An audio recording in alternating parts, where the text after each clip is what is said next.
Tallahassee, Florida. It's an interconference clash between the Louisville Cardinals, unbeaten at 2-0 against the 3-0 Florida State Seminoles. Hello, everybody. I'm Mark Jones, and welcome to the 13th meeting all-time between these two crews.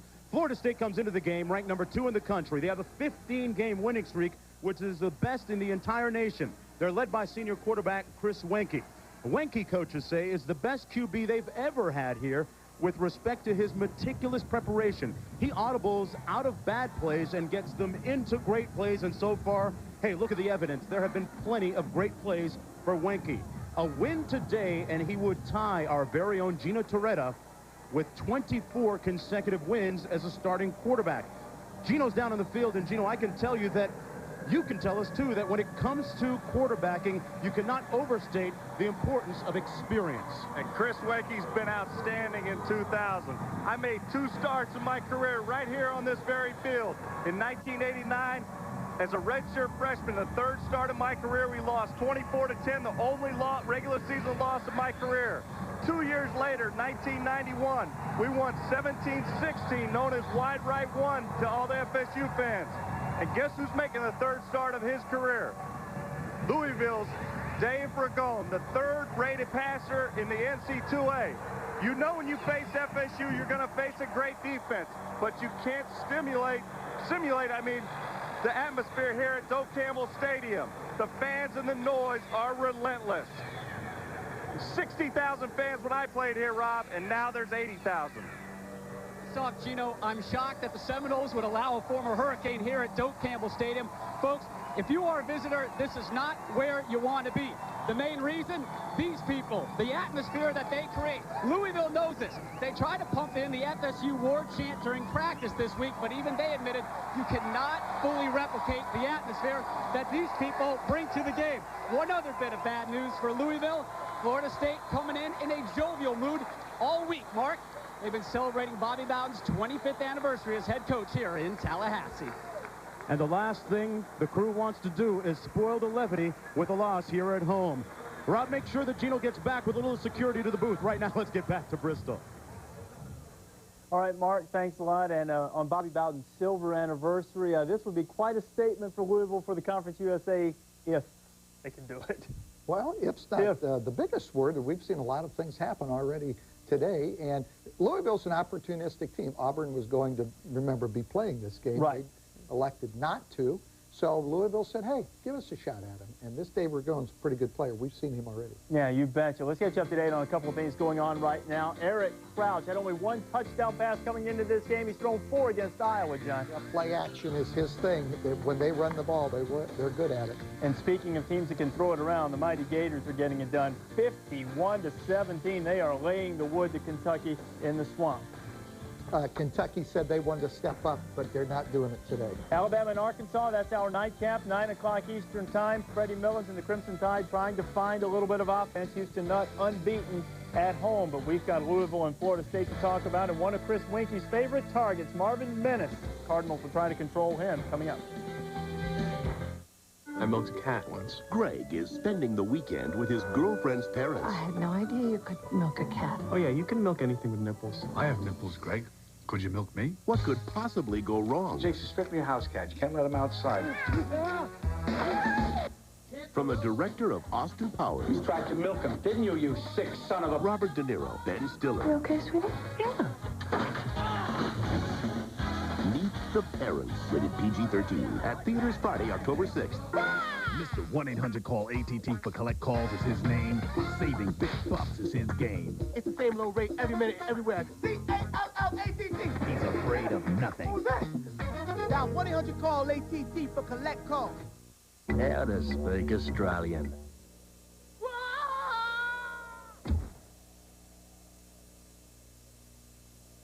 Javelin. Beer. Foster's, Australian for beer. Welcome back to Tallahassee, Florida. This the scene last night at the Tallahassee Leon Civic Center. The 25th anniversary extravaganza celebrating Bobby Bowden's 25th year as head coach here at Florida State. Over 6,000 fans in attendance, which helped kick off a major new capital fundraiser for the university. Sister Sledge, Gladys Knight, Three Dog Night, some of the acts in attendance. The evening concluded for Bobby Bowden as he rode off into the sunset on a custom-built Seminole-loaded Harley-Davidson, which prompted him to say, quote, "I'll do anything so they can make money." All right, Rob, I guess the coach didn't have time to stick around and cut a rug. He had other more pressing matters. Meanwhile, on the other side of the field, John L. Smith in his 3rd season at Louisville. Speaking with him before the game, he calls this game and this opportunity, quote, monumental, end quote, with respect to being able to build a profile of his program when it comes to having a little bit of success. How they define success today, we'll find out. Here's a look at some of the keys to today's game. Gino, your thoughts on G-Nose. And Louisville, snap to throw. What that means is they have to throw on time. Ragone can't reset his feet. He's going to get pressure. It has to be quick hitting passes. The bad thing, they don't have a lot of time to let the play develop. Florida State, just be the Noles. They're clearly the best team, and they have the best players. I'm a little out of breath, Mark. You made it up here from the field. Partner, I'm just glad you made it up here. Really, man. You know, those are Seminole fans out there. They know that you're a former Cane. Florida State won the toss, deciding to defer. Matt Munyon kicking off deep. And this is Zeke Parker, number 80, who takes a knee 3 yards deep. Dave Ragone is a 6'4", 230-pound sophomore. Had 4 first-half touchdown passes against Grambling 2 weeks ago. And here's a look at the skill positions. Arnold Jackson closing in on the NCAA record book. Mark already has 248 career receptions. He's 54 more, and he passes Jerry Rice. First down and 10 for Louisville, starting off on its own 20-yard line. They usually use a single back formation. This time, 3 receivers out to the top of your screen, now 1 in motion. That's Jackson. And the pass was intended for Jackson, but it's batted down at the line of scrimmage by another Jackson. Here's a look at the guys up front on offense for Louisville. Little inexperience at the tackle spots, Gene. And we saw in the first play, Rob Ebel and Scott Graham, they're going to be tested on the outside as tackles. They've only started 3 games in their career. The defense for Florida State already with 17 sacks. Jamal Reynolds has a few himself. 6 sacks in 2000 already. Latest in a long line of great defensive ends. Second down and 10. Ragone hands it off this time to the first back through. And Stallings is stacked up at the 22-yard line. Let's take a look at the linebackers now, led by Tommy Pauly, making a comeback from knee surgery. And he's their playmaker. He reminds the coaches of Florida State of Derek Brooks. And all 4 members of the secondary returned from a year ago. They had 22 picks. And Tay Cody, the most experienced in that secondary, with 7 career interceptions. Gain of about 3 on second down. There's big play, Tommy Pauly. Third down and 7 to go. Ragone completes it to Stallings, and Stallings has a Cardinal first down at the 36-yard line. Came out of the backfield and made the play. The tackle by Cleveland Thomas, number 8. That was a great job by Louisville, using the speed of Florida State against them. They're going to get up the field, and they're going to pressure Ragone. All they do is a simple middle screen. Look at Ragone, just right over the top to Stallings, and Stallings able to pick up the first down. A great play call early in the game. Got to give them a bit of confidence to start the game, getting out of the gate auspiciously here. Stallings, a 5'11" junior. 144 yards rushing in their big win against Kentucky 3 weeks ago. Flag down on the field back at the 28-yard line.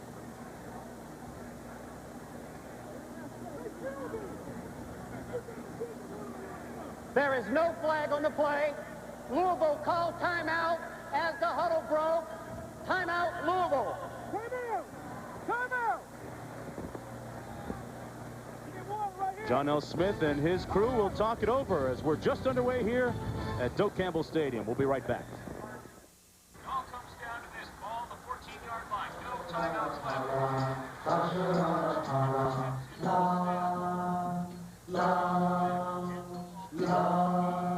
Tostitos? The exhilarating taste of new spicy quesadilla Tostitos chips. Fight and march down the field. File up the touchdown. It's fun for everyone. Dig in, kick back, Tostitos.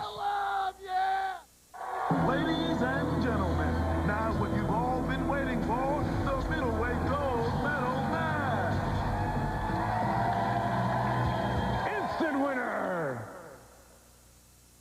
There's only one real way to win instantly during the Olympic Games. Play McDonald's Taste Trials game. You can win prizes like a tasty extra value meal, cash on the spot, or a trip anywhere in the world. Instantly.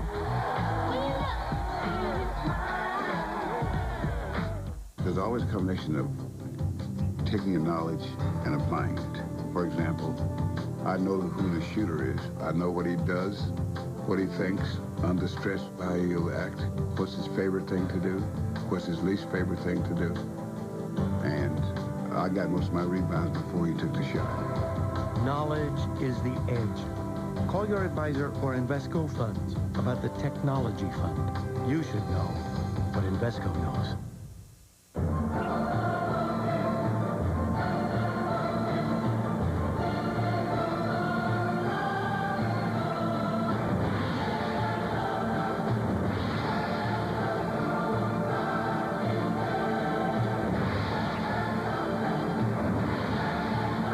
Kickamus, Maximus, Buttermus, Madden 2001, EA Sports. It's in the game. Rated E for everyone. ESPN2's presentation of primetime college football is brought to you by EA Sports. If it's in the game, it's in the game.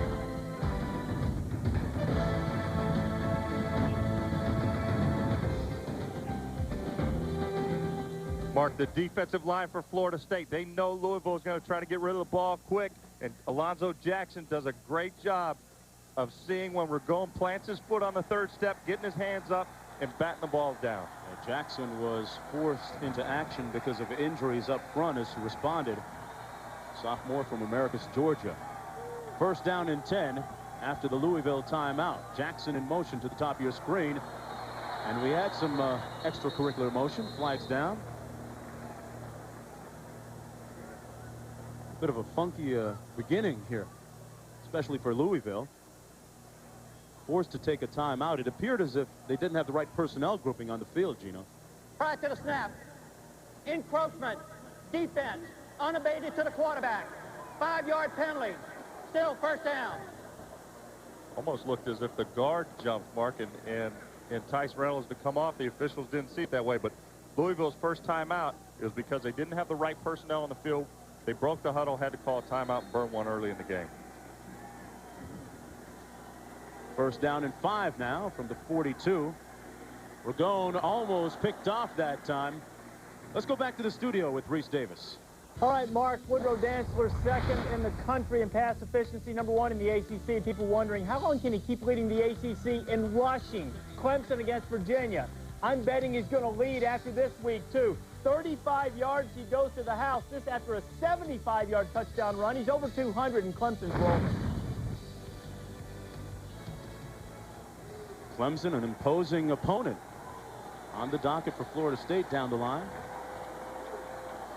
Out of the shotgun on 2nd and 5. Ragone gets rid of it quickly, and once again it is batted down at the line of scrimmage by Jamal Reynolds, number 58, who was a little anxious on the previous play.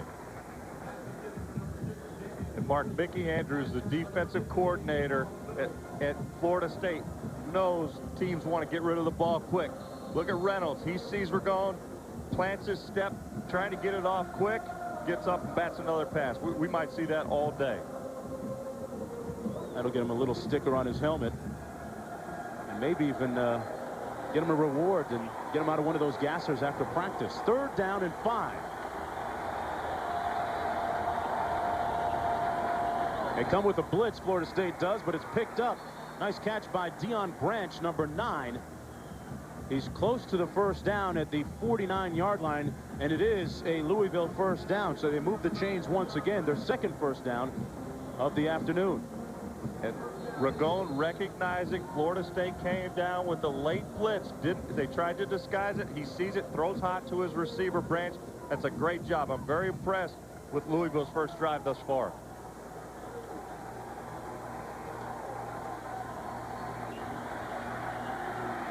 Single back set. Stallings gets the handoff, tries to get to the edge, and is tackled right near the line of scrimmage by number 6, Derek Gibson, the strong safety. Let's go downstairs to Rob Stone. Guys, a lot of time from the head coaches, we get a lot of coach talk and what on paper may be lopsided games. This would be one of them. Florida State takes Louisville very seriously. This note has been posted in their locker room all week. Says, beware of the Conference USA. This conference is the upset specialist. Look at the list they have, the teams they have knocked out. Florida State is not going to overlook the Cardinals. Yeah, good point, Rob. And Bobby Bowden well aware of that fact.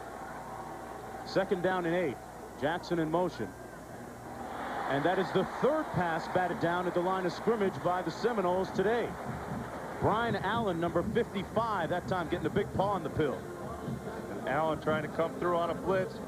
Doing a great job, Florida State, just getting the hands up. When you can't get to the quarterback, when you're taking a quick 3-step drop, the defense is told, hey, just get your hands up in the air. Something good may happen. Gino, at 6'4", not sure why Ragone is having a problem getting balls batted down. If he was 5'11 or 5'10, you could understand it. Well, Allen's 6'2", and he probably has about a 40-inch vertical mark. There's your answer. 3rd down and 8. The draw to Stallings, and he fumbles it. He puts it on the ground, but the Cardinals fortunate enough to pounce on it at the 48-yard line. That was the 11th play of their drive. And now the punt team comes in for Louisville. Watch Stallings takes the draw fake, and you'll see Gibson, the strong safety, rover back, as Florida State calls him, comes up and makes a big hit. Mark, I was just on the field. That kid looks like a stud. And they're going to go for it on 4th down. It's complete, and now it's ruled incomplete. They gamble right near midfield, which you would think is a good place if you're going to gamble, Gino. Well, early on, Louisville knows that Florida State probably has overall better team speed. And Ragone, that's the backup. Mike Watkins throws the ball a little bit low, and unfortunately, they couldn't pick up the 1st down. So John L. Smith rolling the dice early, but it doesn't work out for him. And Smith has had 2 weeks to prepare for Florida State, so we're going to probably see that's not the last of the trick plays we see. 1st down and 10 for Wenke and the Seminoles right near midfield. Keeps him on the play fake. Completes it to the big tight end, Nick Franklin, number 81. Gains about 6 on the play. Tackled by Freitag. Wenke, 6'5", 220 out of St. Paul, Minnesota. 24-1 as a starter. And there's a look at the skill people. Real skill, Gino. And Travis Minor coming off his best game, 113 yards last week versus Carolina. They finally got the running game untracked, but this time Minor is brought down after a gain of about 3 on the play. The offensive line has big-time talent. And they're starting to gel, getting their running game going. Outstanding players, Mark. 4 seniors up front. Meanwhile, on the defensive front for Louisville, Hosea has got some skills. Josiah, a native of Kenya, only his 5th year in organized football. He's learning on the job and doing a darn good job of it. Wenke on the out and up, has a man. Snoop Minnis, what an adjustment. 1st down and goal to go from the 5. A 38-yard pickup. Mark, that's just a great throw and catch. Minnis runs a post. Wenke will see he pumps. The secondary bites on the pump and lays it out there just perfect. And Minnis makes a great diving catch. They get up to the line quickly and run a toss to Minor, who's brought down right at the line of scrimmage at the 5 that time. Florida State doesn't waste time. Look at that catch. Fingertip catch. That's big time. Marvin, a.k.a. Snoop Minnis. A career-high 132 yards receiving against Carolina last week. 2nd down and goal. Running out of the eye this time. It's Minor again. Stopped up. Probably lost a yard. Rashard Harris making the stop that time for Louisville. He's joined by Collins and Michael Brown, the leading tackler. And Brown, their best player on defense, a little bit undersized at 5'11", 210 pounds. And Gino, this secondary is going to be tested today. And Roundtree, only 5'7", 180. There's not a Florida State receiver under 6 feet. 3rd down and goal to go from the 6-yard line. Seminoles spreading out the field. with 3 wide receivers.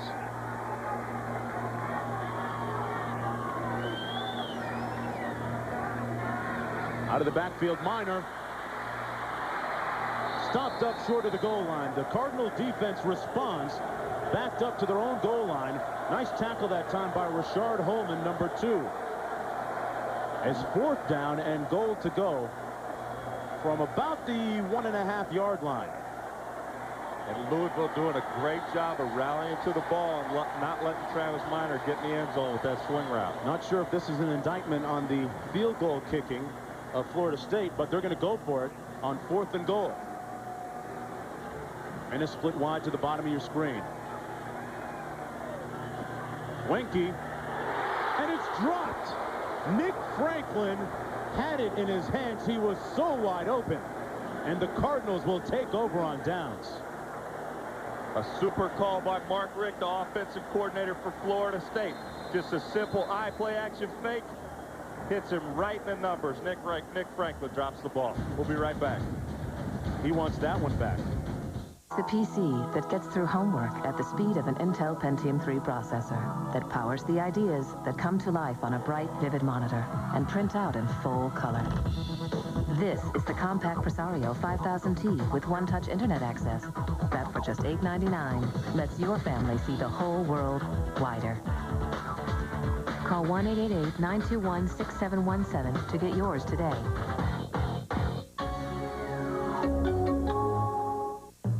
In anticipation of your runaway success as a Wall Street Journal reader, how to blend in with normal people. When in public, walking a pet can help you blend in. A tip on being madly successful from the Wall Street Journal, full of insight on making it big. Subscribe to the Journal for just 57 cents a day for 13 weeks, 25% off the regular rate. The Wall Street Journal. Call 800-722-2100. That's 800-722-2100. Stephen Davis and the revamped Skins brace for the thunder and lightning attack of the G-Men. It's the Redskins versus the Giants at 8:30 on ESPN Sunday Night Football. It's football after dark. A great tradition continues on ESPN2, Friday Night Fights. This week's main event, James Butler takes on Jose Spearman in a USBA 12-round championship super middleweight battle. Friday Night Fights, Friday at 9 on ESPN2.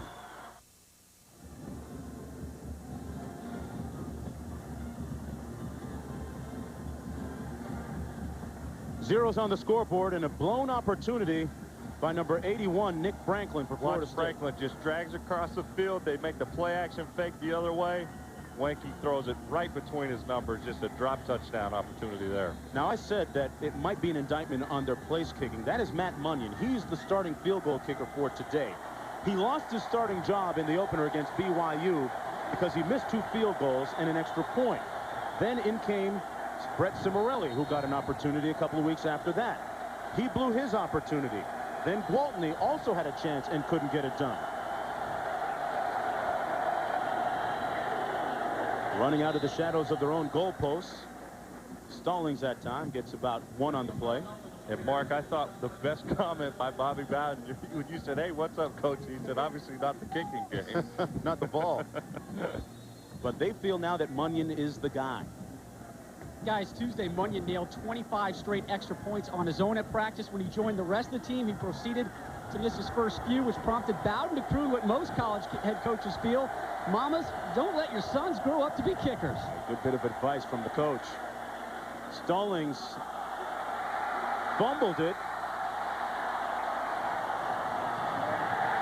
And Florida State will have 1st and goal to go from the 6. The recovery made by Derek Gibson. Florida State is too good of a team for Louisville to afford these missed opportunities and fumbles. You can't turn the ball over. They're too good as it is.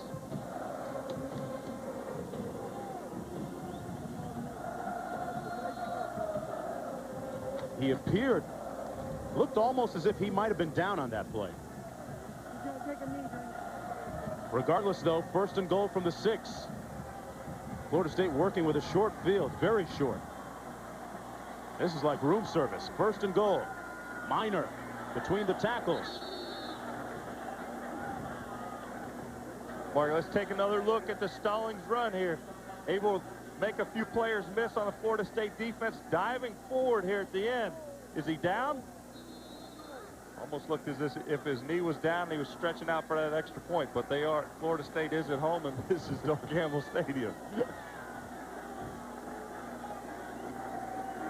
Minor again, and he's in. Seminoles crack the scoreboard first. And there's a flag down on the play at the far side 10-yard line.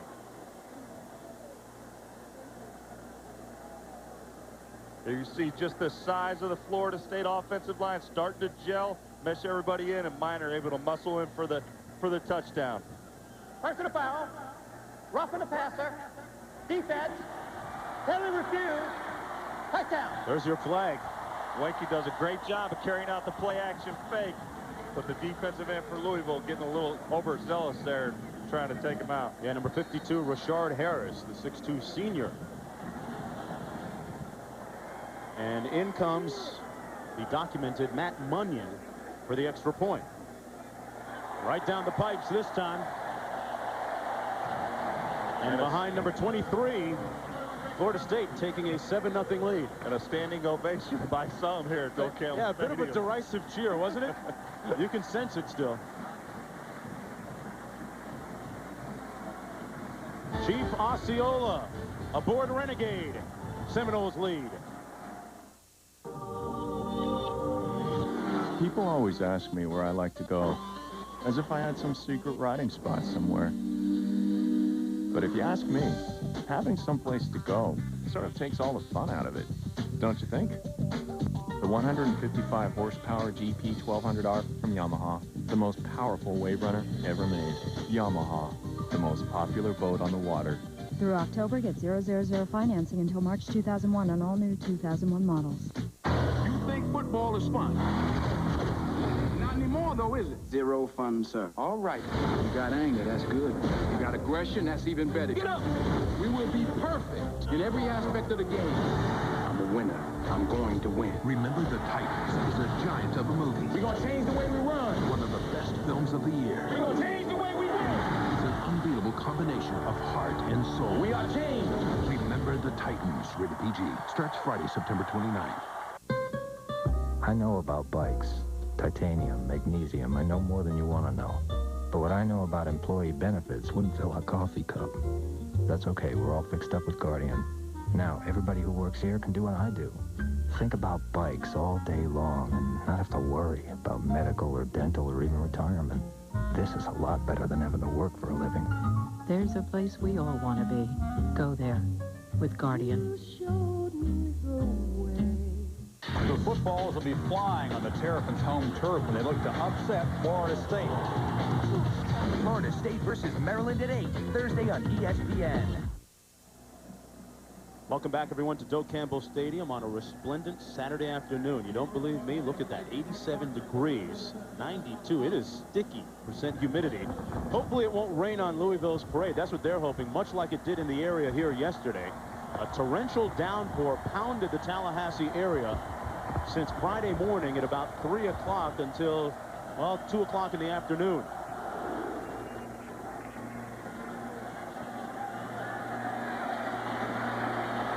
Here comes Parker. Zeke Parker, one of the top kickoff returners in the nation, out to the 31. Let's go back to the studio with Reese Davis. All right, Mark, Notre Dame and Michigan State. Spartans had just stopped the Irish on a 4th and 1 from inside the 5, and Jeff Smoker gives it back right to Anthony Weaver. It sets up Julius Jones, who would crash in for his second touchdown of the day, and Notre Dame has a 1-point lead in the waning moment. Boy, the luck of the Irish has reappeared. Back here, it was a turnover deep in Louisville territory that led to a Seminole touchdown. And number 9, Deion Branch, just got creamed by Kevin Emanuel, a 6'4" freshman out of Waco, Texas. Watch the speed by Emanuel. Just swim move, gets up in. Wow. Louisville knows they're going to have to throw out a little bit of trickery here and there, but the speed is just unparalleled in college football on this team. They better have brought a lot of smoke bombs and mirrors with them. This is number 32, Chris Lester, in the ball game now. His first carry. Lester brought down at the 31-yard line by Allen again. And Emmanuel. 6:40 to play here at Doak Campbell Stadium. Yeah, that's an impressive number. That's an impressive number. I think more impressive number. They've only allowed 4 touchdowns this season and only 14 first-half points so far. Louisville with just 9 yards rushing so far, and consistent with the other results in their previous games. Hey, don't forget, coming up next on ESPN2, the Crimson Tide of Alabama visit the Arkansas Razorbacks. War Memorial Stadium. The electrifying all-purpose back Freddie Millens will not, we're told by the coaching staff, will not be starting, but he will be playing. He's struggled lately with some fumbles, and he started the year off, as you remember, as a Heisman Trophy candidate. So his stock has fallen a little bit. It's a long season for all these Heisman Trophy candidates. It is. Oh, when you're struggling, it's long, yeah. Woods coming off to the sidelines. 3rd down and 10 to go for Louisville.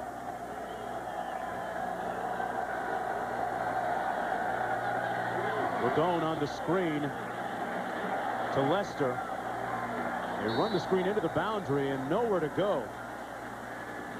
Brian Allen again in on the tackle for Florida State, number 55. He's got 3 tackles already today, and it'll be 4th down for Louisville. The receivers, they pray and say, hey, we're going, give us the ball. Are they the ball? They look like they're praying to me. I think they're praying. I tell you what, from the heat on that field, I'd be praying I wasn't out there right now. It's awful sticky out there. 4th down, and Chris Savorian to punt.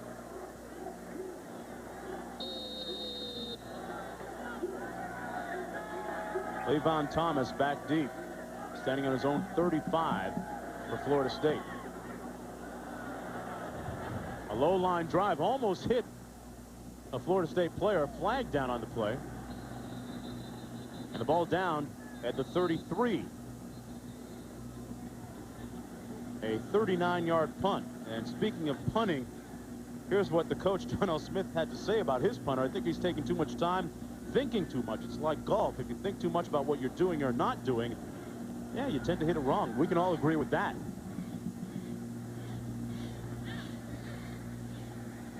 Thinking or no thinking, you can hit it wrong. Illegal block in the back. On the kick. 10 yards from where the kick ended. 1st down. Of course, Bobby Bowden, we talked to him about the subject of golf. He had some other interesting things to say.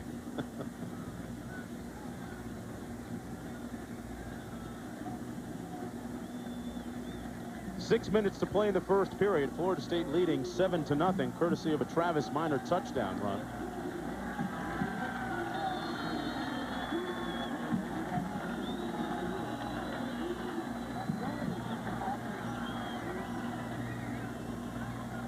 Backs out of the eye again. Play fake.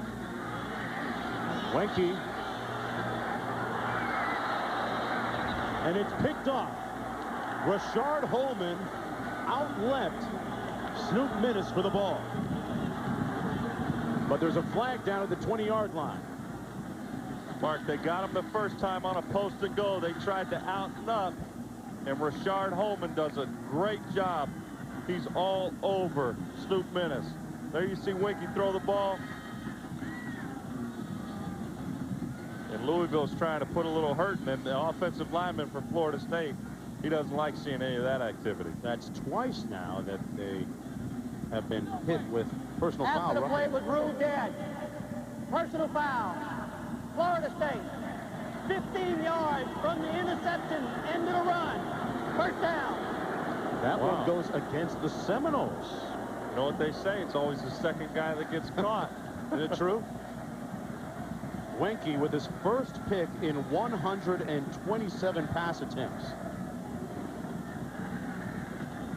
And Mark, when you face a team that you know you're better at, that you have better athletes than, sometimes you try to press and just, you know, score quick so you can come out of the game and take your shoulder pads off and watch the game. So, you know, I think that's just a matter of Florida State and Chris Weinke trying to press a little bit, trying to get up early on Louisville.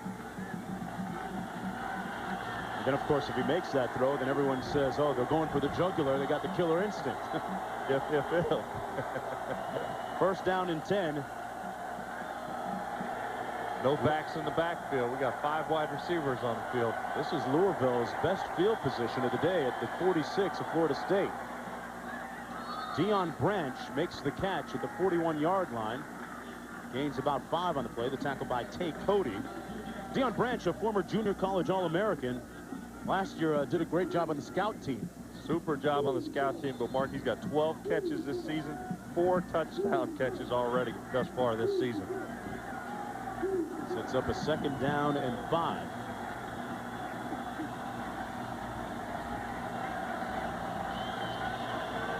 Five receivers again in on the formation.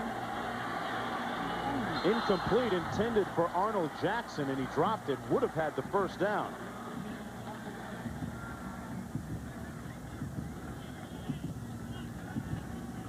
Let's go back and take a look at that last personal foul against the Seminoles. And Louisville just trying to drive Weinke in the ground, maybe a little late. And here you see the offensive lineman. He doesn't like that. He doesn't want anybody touching his quarterback. And you like that? I do like that.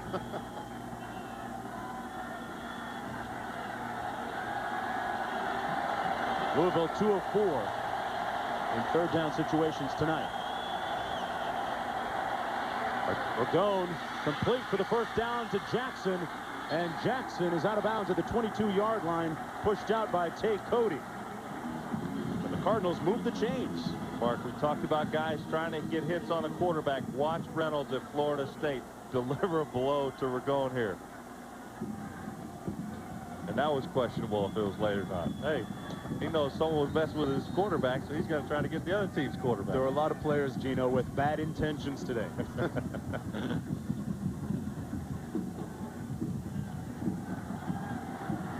Jackson, meanwhile, has a streak of 38 games played consecutively, catching a pass.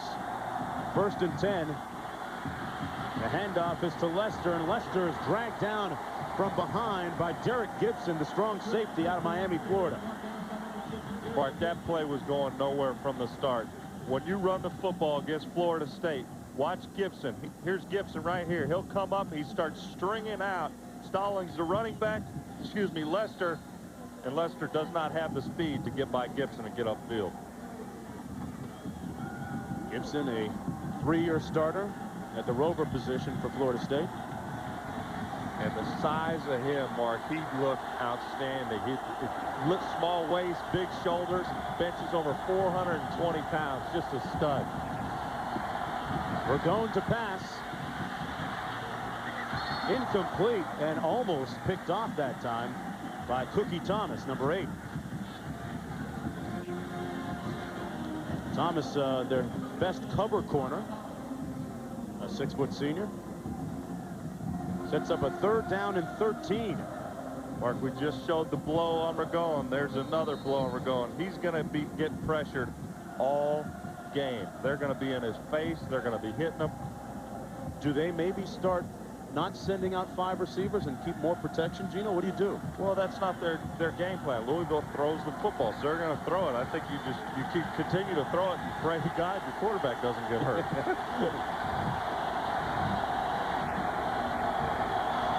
3rd and 13. And for the 4th time, a pass is batted down or deflected at the line of scrimmage. Brian Allen coming up with yet another play today. Right in the center. Here you see Allen, the linebacker, comes in on a blitz. Knows he's not going to get to Ragone. Does a great job getting up in the air and batting that ball down. In to attempt the field goal now is Wade Talashka from 42 yards out. He's 1 for 1 this season.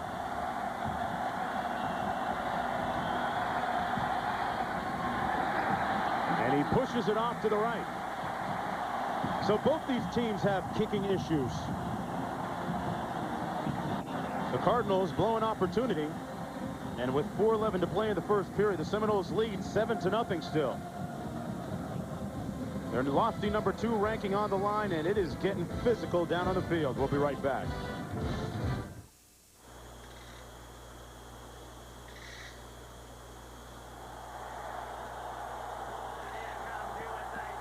This September, catch the games down under.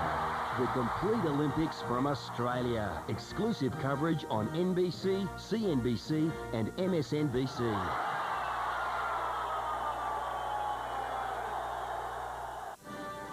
Dish Network is proud to offer you complete Olympic coverage. Introducing America's Top 150 with great sports action, Speed Vision, CNNSI, the Outdoor Channel, Outdoor Life Network, and Discovery Wings. With family programming both adults and children will enjoy. 4 more channels from Discovery, plus Wham, Boomerang, Do It Yourself, History Channel International, and the Biography Channel. In over 500 commercial-free movies each month with 8 channels from Encore and the Movie Channel. Get the best value in TV entertainment for just $39.99 a month. Call 1-800-333-DISH to upgrade today. Stephen Davis and the revamped Skins brace for the thunder and lightning attack of the G-Men. It's the Redskins versus the Giants at 8:30 on ESPN Sunday Night Football. It's football after dark. A great tradition continues on ESPN2, Friday Night Fights. This week's main event, James Butler takes on Jose Spearman in a USBA 12-round championship super middleweight battle. Friday Night Fights, Friday at 9 on ESPN2. Back in Tallahassee, Florida, Louisville trailing Florida State 7-0. And speaking of the rough play, you know, Coach Bobby Bowden even admitted that, yeah, we have a bit of a reputation for some late hits. Well, they have a reputation of being very physical. I remember playing in these games, and they're just unrelenting defensive line, and they come and they keep coming. 1st and 10, Wenke out of the backfield. Completes the pass. Number 87, Robert Morgan, and he's close to the first down. Here's the interception on the last drive. They try to go for it all, a little out and up. For Rashard Holman does a great job sticking all over Snoop Minnis. Florida State with that hurry-up offense. They don't take long to get the play run. 1st and 10. Wenke threads the needle to Minnis at the 46-yard line. Close to another first down. He was working on Antonio Roundtree, the 5'7 senior, the 5'7 senior, like you mentioned earlier, Gino. And size-wise, Roundtree a little bit overmatched. But Florida State, they're in a hurry-up offense, but Mark Richt, offensive coordinator, is still signaling in the play, so Chris Wenke is not calling his own game here.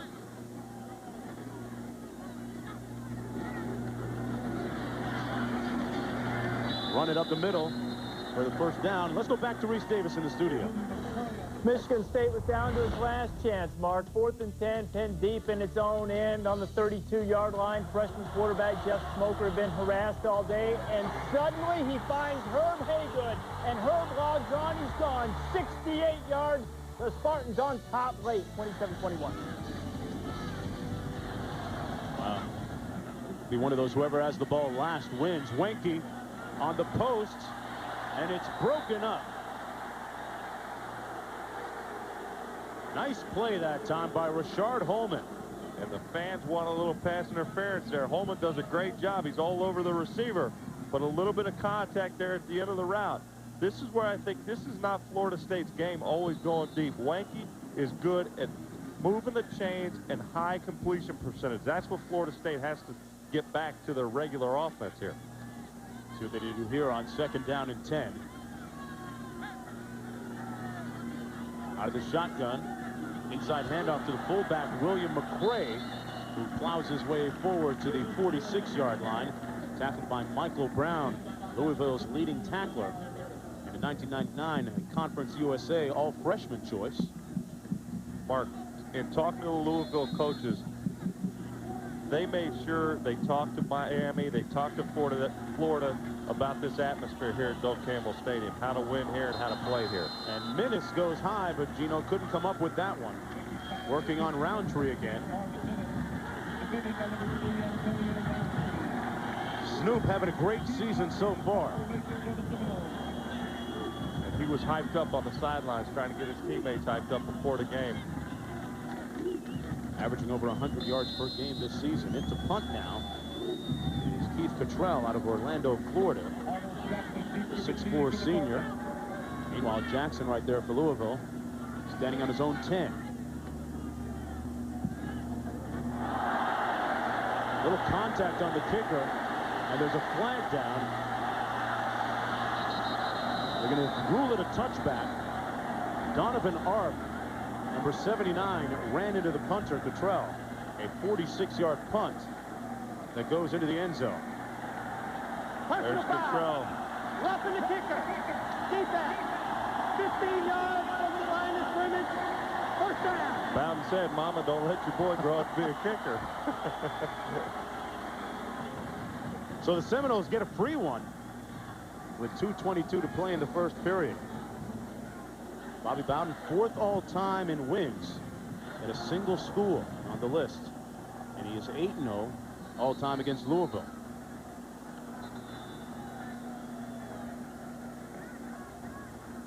The penalty situation so far.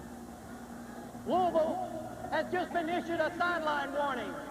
First sideline warning on Louisville. And Mark, Louisville rated number 2 in most penalties per game this season. They're averaging 13 penalties already this season a game.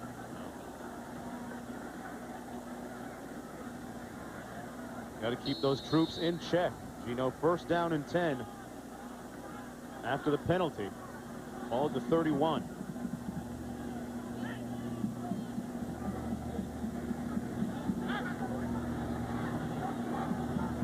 Mikey with 4 receivers, the inside handoff to Jeff Chaney. Chaney in the ball game, making his first appearance, tackled by Brian Gaines, the free safety. Chaney with 14 rushes so far this year for a total of 76 yards out of Lake Wales, Florida. Had a nice touchdown run last week here at home against North Carolina. Second down and 4.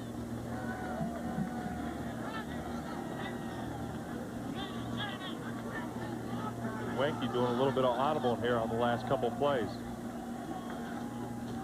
Inside handoff again to Chaney, spinning away from one tackler and finally hit by Brian Gaines. He was the first one to arrive. He's about 3 yards short of the first down. Hey, Sunday Night Football coming up on ESPN. It begins with NFL Prime Time at 7:30 Eastern, presented by Miller Lite, and then at 8:30 it's the Redskins and the Giants. And then ABC's NFL Monday Night Football has the Jaguars against the Colts. Quarterback Mark Brunell leading the way for the Jags. This is the 10th play of the Florida State drive. Chaney tries to bounce it outside, then is tackled by number 51, Jerome Freitag. 6'1" junior. You know, so much was made last week about Florida State's success running out of the I. Your thoughts on that? Well, what the I formation does for the running game is the tailback, instead of being about 5.5 yards deep from the quarterback, he's about 7 yards deep from the quarterback. So when he gets the handoff, he's running more downhill, and he's got his shoulders square to the line of scrimmage, and they can get him low. And here Florida State going for the first down. They run out of the I this time and give it to the first guy through, William McCray. And it's close. Not sure that he got it.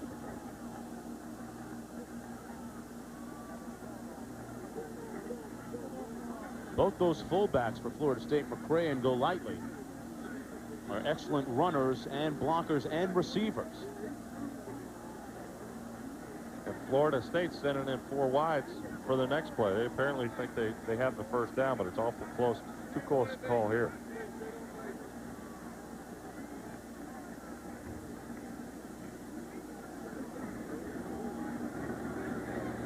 We're going to measure.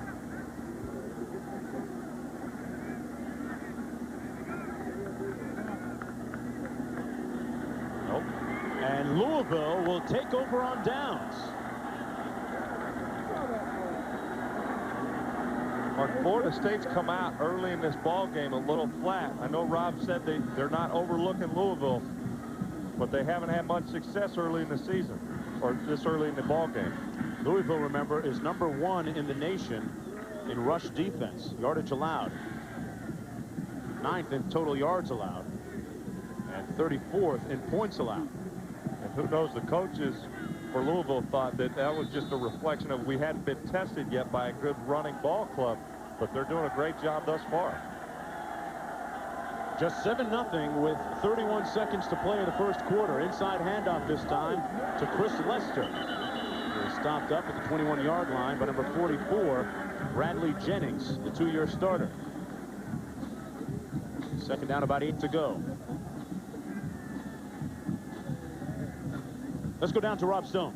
Guys, that's Chris Woods right now, sophomore nose guard. This is his first game back from an ankle sprain on his left ankle. You can tell he's obviously having some problems with it. They stripped off the tape job. They're going to do another one. They've been icing it, so Chris Woods right now questionable for returning into the game. Florida State, Rob, dealing with a lot of injuries defensively up front the last couple of months. Story of the first period, in the first 15 minutes, defense. Passes batted down by the Seminole front and hard hits, some after the whistle. 7-0 Seminoles when we come back to Tallahassee. ESPN's 2-Minute Drill, Mondays at 7, hosted by Kenny Mayne. If you're calling your village, collect calls with 1-800-CALL-ATT can save you big bucks. It's the same low rates every minute, everywhere. 1-800-CALL-ATT. You have saved big bucks, my son. Is this horizontal world ready for a vertical sandwich? Oh yeah, the new KFC Twister. 2 huge crispy strips of white meat chicken, fresh lettuce, tomato, and a peppery sauce rolled up and ready to go. 60 degrees of just plain delicious. Try the new KFC Twister for just $1.99, and today the drink's free.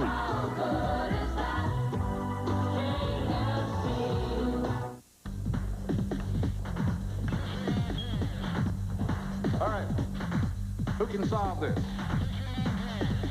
Mr. Montez. Last Saturday in the Army Reserve, I figured out how to link up 23 Bradleys, 40 tanks, 60 Humvees, 4 medevac units, and 7,000 troops on the move. On Monday, class was no sweat. Not bad, Mr. Montez. As little as 1 weekend a month, 2 weeks a year, Army Reserve. You see cars with nameplates like these on the hood. Mercedes-Benz AMG, Dodge Viper, Aston Martin. But did you know there's another nameplate underneath it? Here, Mobil 1. Corvette, Porsche, all these cars come with Mobil 1 in the engine and the recommendation to keep on using it. You don't have a car like that? Me neither. But it only costs a little more to treat mine the same. Nothing outperforms Mobil 1. How to speak Australian.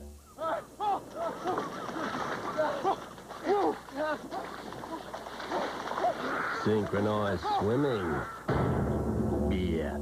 Foster's, Australian for beer. Let's go. TiVo lets you create your own TV network, so you can watch what you want, when you want to. Huh. Educational programming for your kids.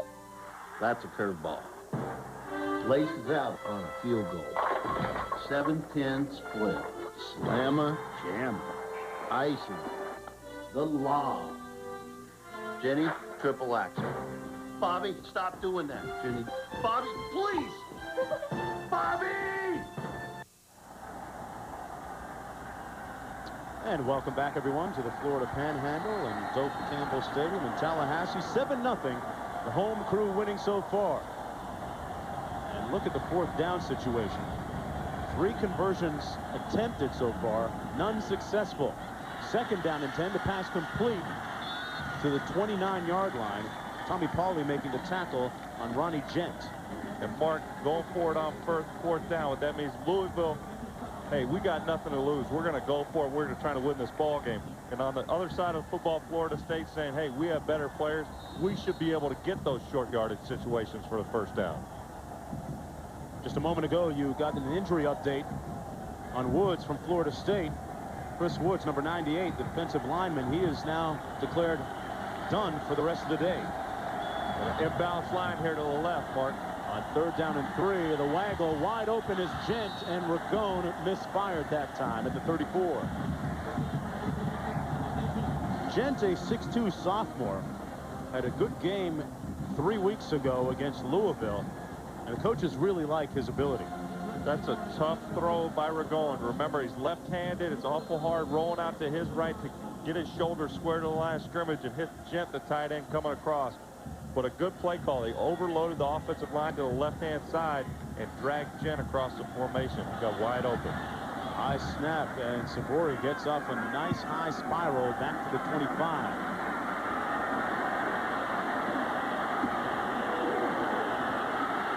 Thomas pushed out of bounds at the 36. A 46-yard punt and 10 on the return. Well, you don't think that this is an intimidating place to play? A 47-game home undefeated winning streak. Look what they've done in the 90s. 55, 1-1. And who's the quarterback in that one loss, Mark?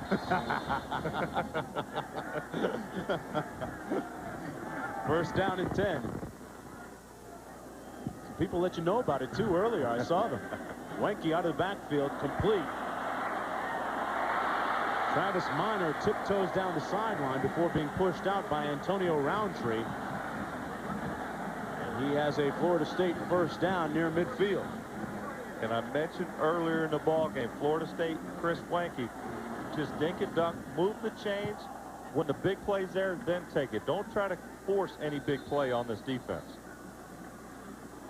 Louisville, meanwhile, Gino shuffling in some personnel real quickly. Out of the backfield.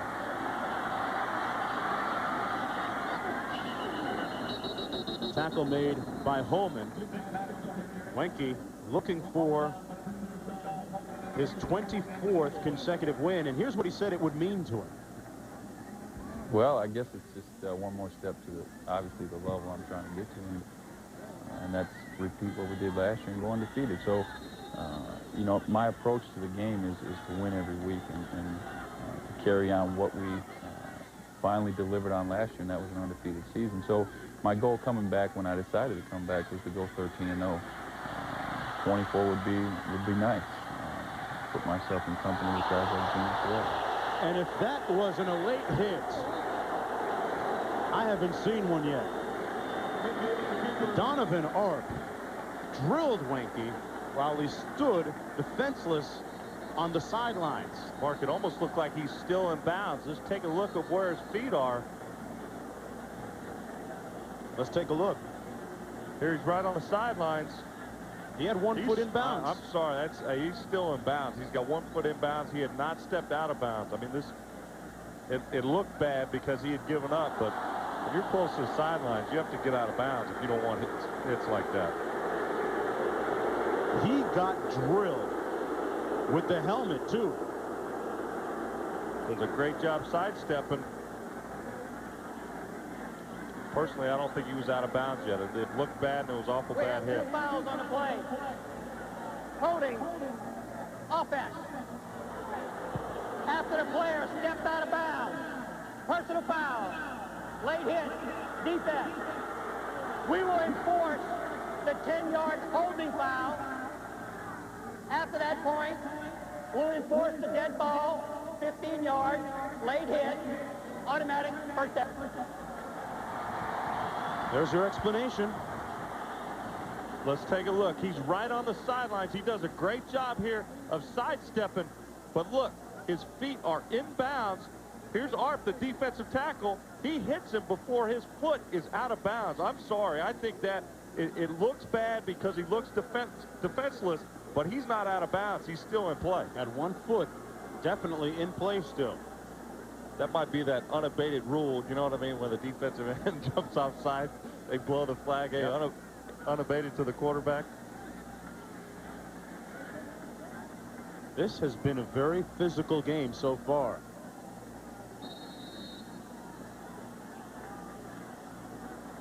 First down and 10 for the Seminoles from the 39-yard line. They set up the screen. Wanky with plenty of time. And tiptoes out of bounds at the 43-yard line. That time he was out of bounds, He Gino. tiptoed that time, but look, watch his foot right there. There's the hit, and it's, to me, he's not out of bounds. I mean, it's probably a bad play by the defensive end, Arp, to hit him. But, hey, you know, Wanky's still in the field of play, and he's saying, hey, I don't get a chance to hit the quarterback for Florida State that often. You never tell when he might try and cut it upfield. You're in bounds, you're in bounds. Second down and 14. Short behind his intended receiver, Minnis, at the 28. And let's go back to Reese Davis in the studio. Mark, Oregon has dominated UCLA on the ground, over 200 yards rushing. They've held the Bruins to under 25 thus far. Maurice Morris going in here to make it 22-10 Oregon deep in the fourth quarter. Michigan State finishes off Notre Dame 27-21. You saw the game-winning touchdown in that one, fellas. Gino, do we call the fashion police on Oregon for the uniforms? All kinds of upsets this week. Third and long for Wanky. Goes up top. It's a jump ball. There's a flag. Minnis usually wins those jump balls. He was working on Roundtree. We talked about Roundtree's size already. Minnis at 6'1", Roundtree over 5'7". A little bit of contact here lately. Pass interference. Wanky just lays this ball up in the air. This is like a jump ball. I don't know, Mark. I don't see that. I don't see any contact there late. One more look. Interference. Defense. So what I 15 yards. What I don't like is the official that calls this is behind, so he doesn't see any contact. I don't know. I don't see the pass interference call there. Well, automatic first down. The nose of the ball now placed at the 28-yard line. First down and 10. And it's lined up again against Roundtree. Louisville coming with a blitz, and it's Minor up the middle. Brought down at the 24 by number 52, Rashard Harris. Harris, a 21-year-old senior. His mom started him early in school, and he's already graduated. And a 4-year starter. But what I like, Louisville's not backing down here to Florida State. They're playing hard, and they're being physical right back at Florida State. You have to feel good about your chances if you're a Cardinal fan so far. Very much in the game. Second down and 6. Wanky complete. And a first down at the 9-yard line to Maddox. We're in Tallahassee, Florida at Doak Campbell Stadium. Undefeated Louisville at 2-0 against the number 2 ranked Florida State Seminoles at 3-0. I'm Mark Jones along with Gino Torretta and Rob Stone down on the sidelines. Florida State looking at first and goal. Minor between the tackles. Down to the 4-yard line. Jeremy Freitag making the tackle. For those of you just joining us, we have seen a number of hard hits in this ball game, some of them coming illegally and after the whistle. We've seen 3 such penalties so far, like that one. Get the sense of a little bad blood brewing down there. Minor on the sweep. Touchdown, but there's a flag down in the end zone. And Roundtree petitioning for holding on the wide receiver there. This one will come back.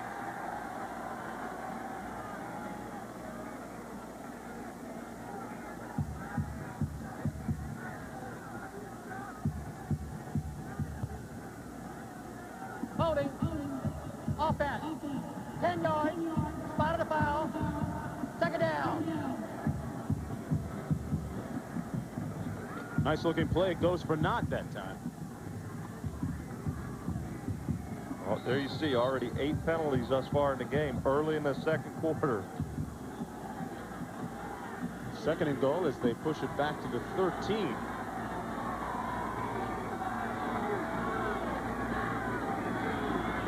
Wanky sacked back at the 23-yard line by number 41, O.C. Clark.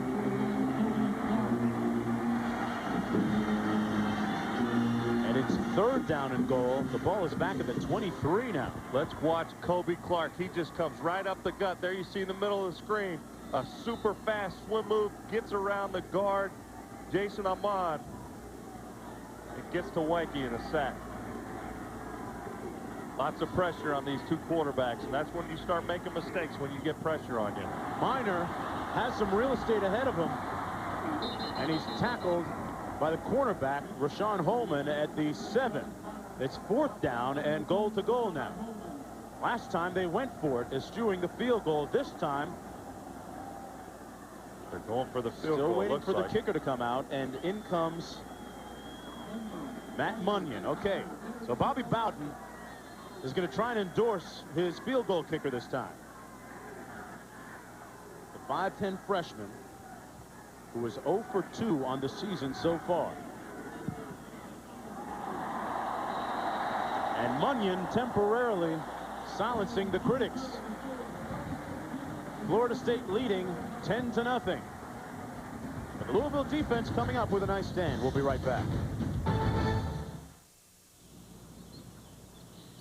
Hey, number 18, Peyton Manning. Hello, Archie Manning's son. This guy eats, sleeps, and drinks football. He's like, study, practice, study, practice. From the volunteer state is right, volunteer to kick some defensive butt. Yeah! And... No, let me guess. He drinks my stuff, huh? Booyah! Scenery. Battle tested, champion approved. But we're not going to finish? Come on, Mike. You can win this hole. As soon as he hit 30, Dad started losing his hair. I had it when I needed it. So I knew it could be in the cards for me. And at the first sign of fallout, I checked it out with a dermatologist. And he said Rogaine every day, right at the source of the problem. I've used Rogaine for 2 years now, and I don't see any difference. And that's the idea. You keep the hair you have. Rogaine. Recommended more by dermatologists than any other treatment. It's stronger than heredity. I registered my vision. I registered my cause. I registered my family.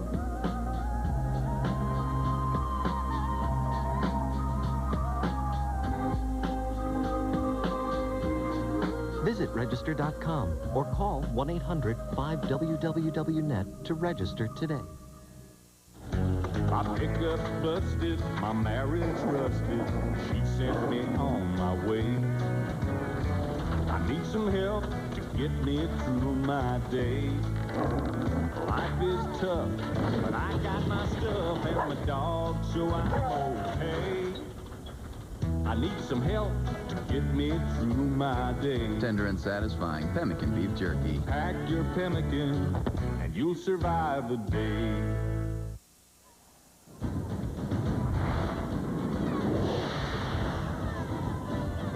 10-0 in Tallahassee, the home crew leading.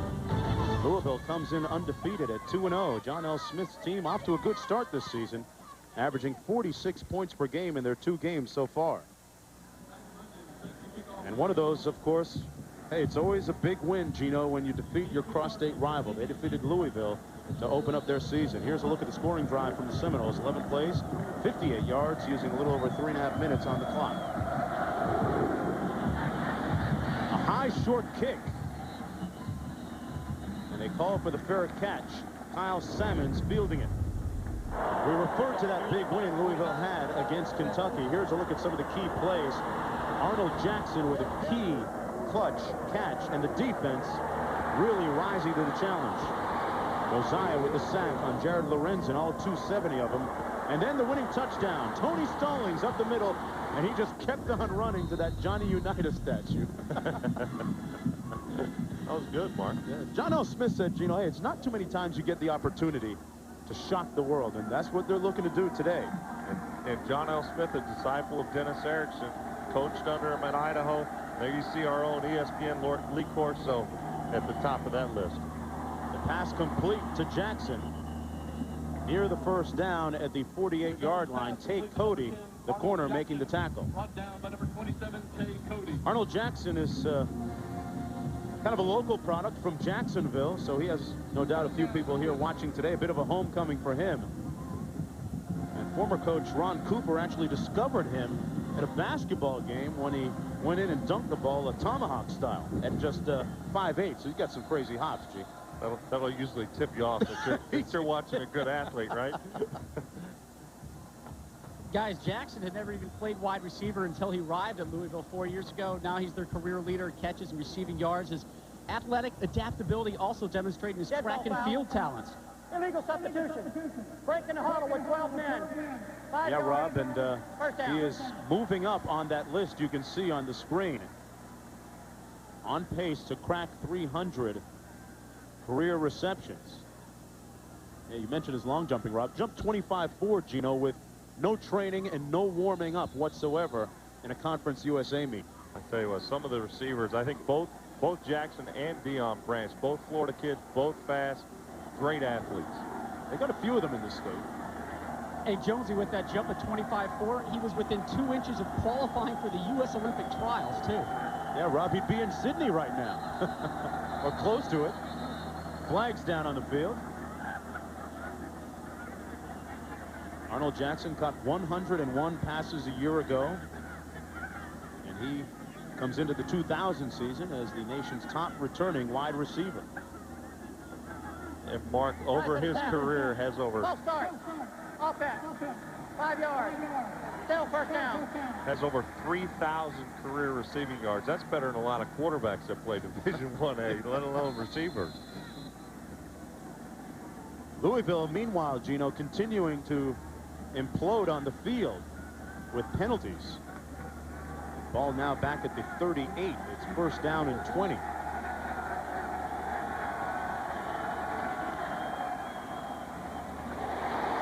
And a sack by the corner. Good run support that time coming from Tay Cody, number 27. Lester with nowhere to go on that play. Mark, Louisville has had success running inside the tackles. Florida State's speed, you're not going to be able to run these sweep runs because they rally to the ball too fast. They have to stay north and south. Can you run between the tackles in a single back formation without that lead blocker, Gino?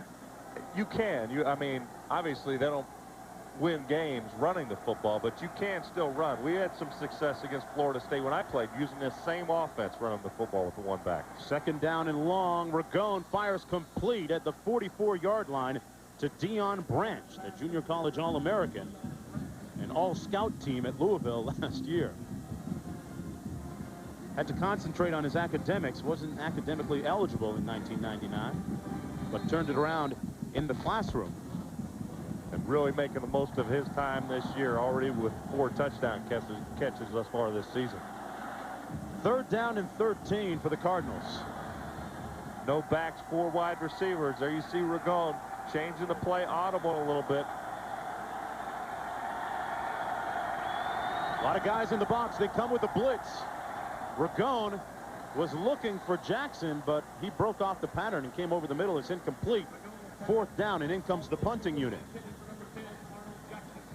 And that was all Tay Cody, the corner.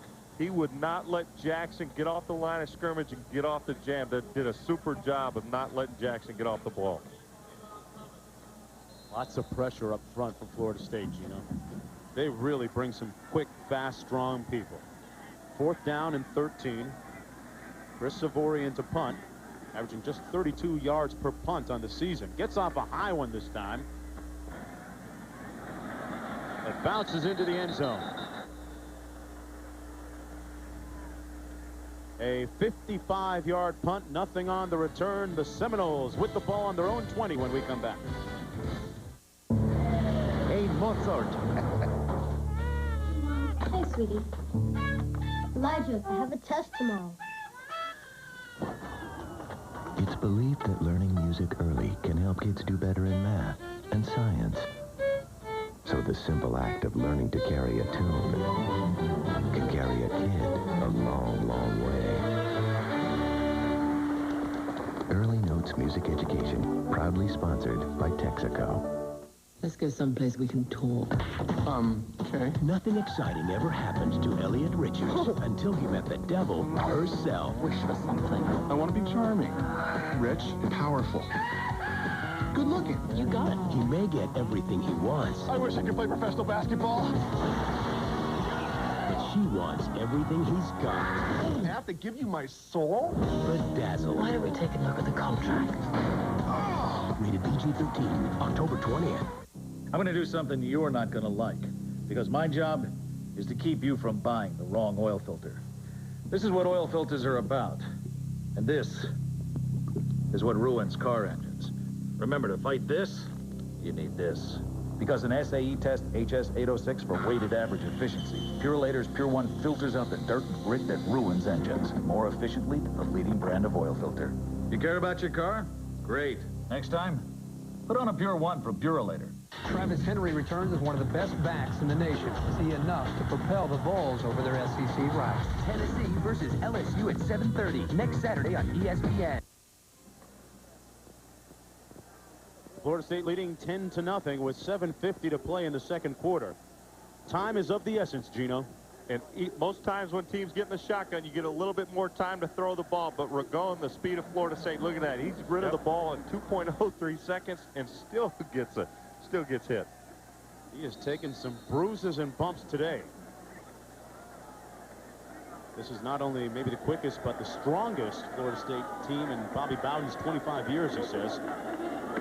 And off is to Jeff Cheney. And Cheney is out to the 25-yard line, stopped up by number 92, Michael Josiah. And Mark, the snap to throw that we talked about earlier on a three-step on a quick pass, you want to get it off at about 1.9. A deeper drop 5-step, you want to get it off at about 2.5, and then there's pressure. But that's not playing against Florida State. He's averaging about 2.6. Still doesn't seem like a lot of time. Complete as Wenke had time. There's a flag. And a flag down on the play. The pass complete to Gardner. Now, I agree with this flag here. Roundtree, he's out of bounds, and Roundtree tries to throw the wide receiver, Talman Gardner, out of bounds a little bit farther. There, that little extra. No doubt about that one.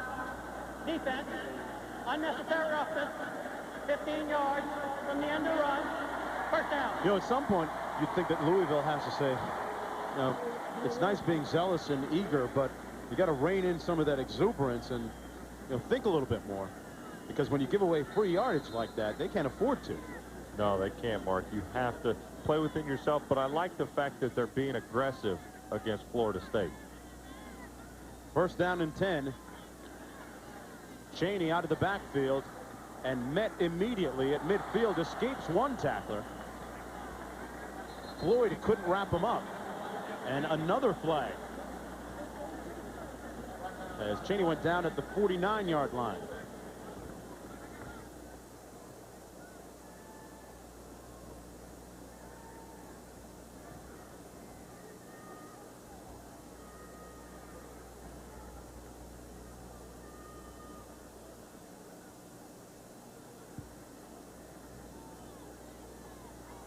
That's a little taunting there, Mark.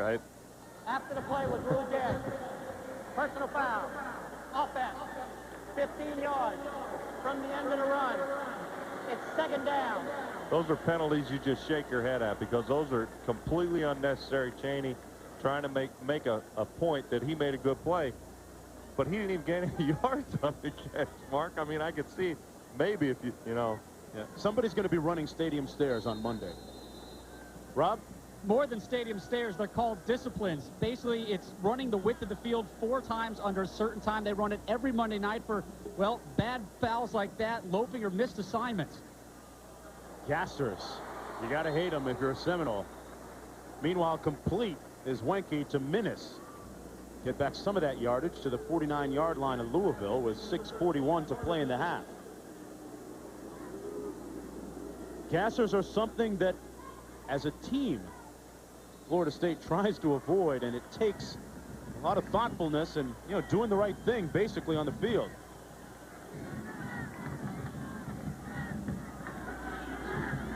Wenke, incomplete at the 32-yard line. Here's what Jamal Reynolds had to say about running those gassers. Oh, yeah, you know, all that extra running, it doesn't, you know, help, you know, after doing all the conditioning that we do. And, you know, it's hard. You know, you keep it in the back of your mind, and you try to eliminate it each game going into it. I think we've pretty much been, you know, cutting back, you know, each game. So it's great to get better every game that we go into. Guys, the players, though, can earn extra credit to get themselves out of some of those gassers. A sack, interception, knockdown, or a shutout, just one of the many things that will reduce their Monday evening running.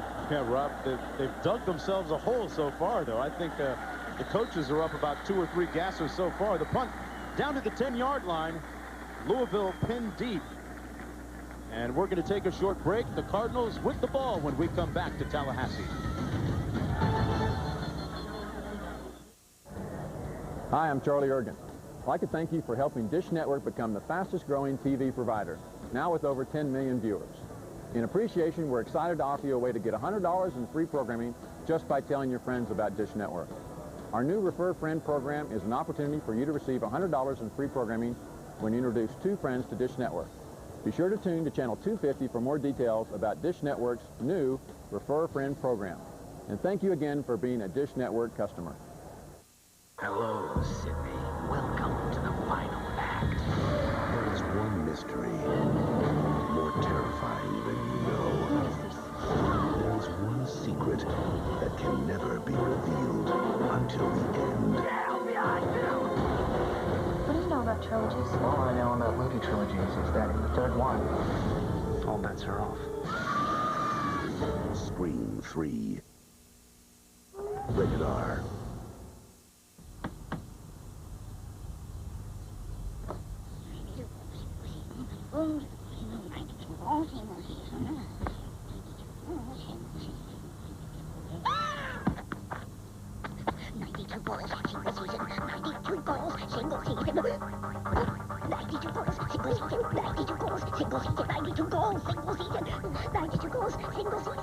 ESPN's 2-Minute Drill, the ultimate sports quiz show, Mondays at 7.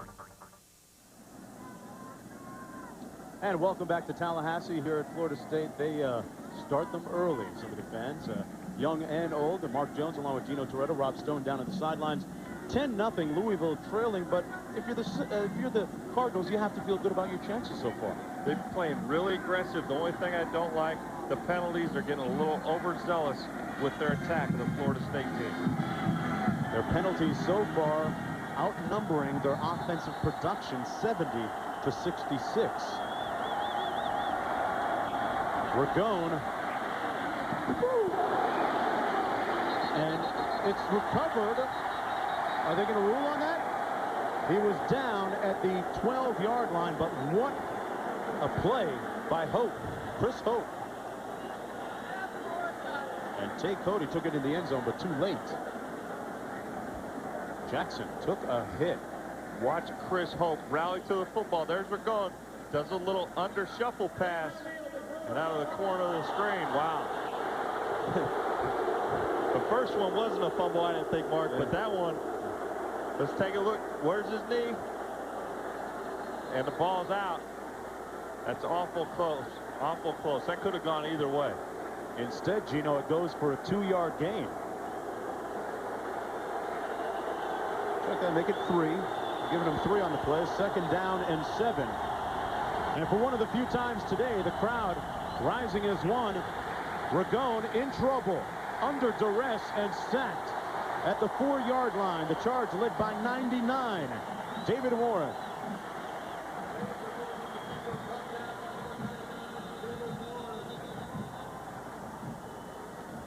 Watch the pressure. There's the play action fake. And David Warren does a great job. He doesn't give up. He pressures Ragone, has to step up in the pocket, and fights off another block. Here you see the defensive end, Warren, come around the corner, pressure Ragone, falls down. Watch the second effort here. Gets up and gets the sack. That's a great play.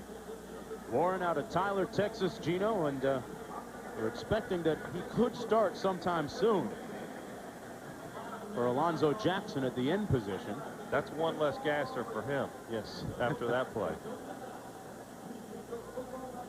Hey, don't forget, college football, big time on ESPN next Saturday. College Game Day presented by Discover Card starts at 11, 8 Pacific, followed by Illinois at Minnesota at 12 noon, and Tennessee at LSU at 7:30 Eastern, 4:30 Pacific on ESPN next Saturday.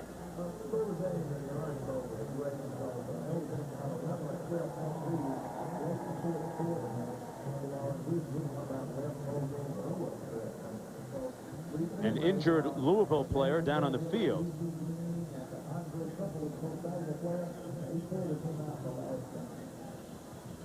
The Cardinals facing 3rd and 15. We're going to take a short break and come right back.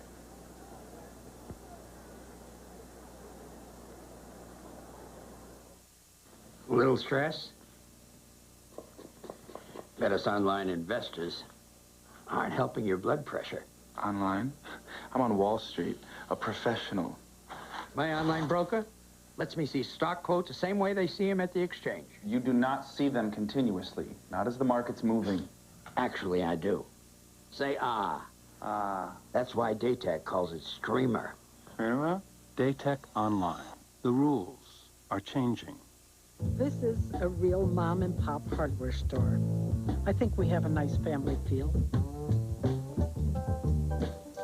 A couple of months ago, we got a little bump in our car. Oh, we've been our State Farm agent for 26 years because I think he puts his personal self into it.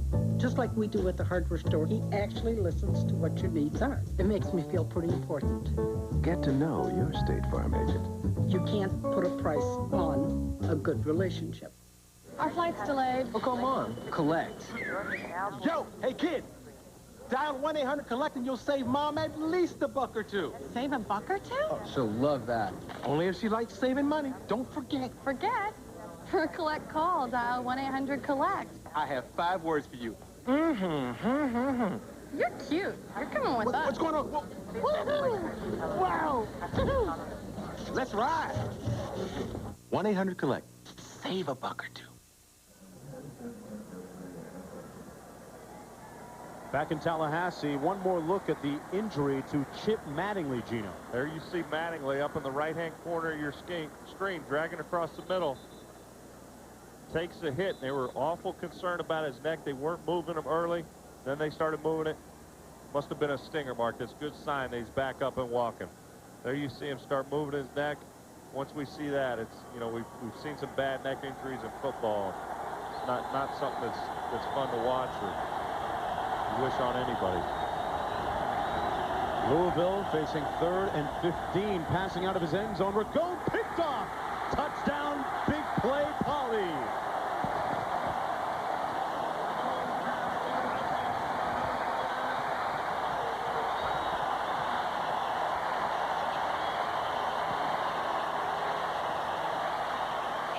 That was a gift. That was a gift. Sometimes in screen pass, you just have a feel for where your guys are going to be, and you throw it without looking, and you don't see. Ragone just doesn't see Pauly coming up, and that's his 4-yard interception for a touchdown. Just came back from a knee injury. Here you see, right down the middle, and his back just moves from the throw right as soon as Ragone's throwing the ball, and Pauly right there to catch it, running in for 6. And Munyon adds the extra point. The Seminoles now lead 17-0 behind a very opportunistic defense. Last week, they scooped up a fumble for a touchdown. This week, an interception for a touchdown. And Gino, I think Mickey Andrews, the defensive coordinator, has to be keeping score on the gasser scale. That takes a gasser off, right? Via the rules, right, Rob? Rob told us earlier, yeah. So that works.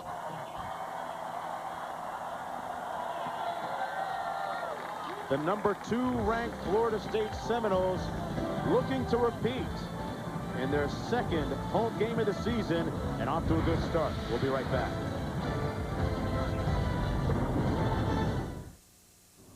Today's educators, in addition to being experts in the subjects they teach, must also be able to help students relate those lessons to their everyday lives.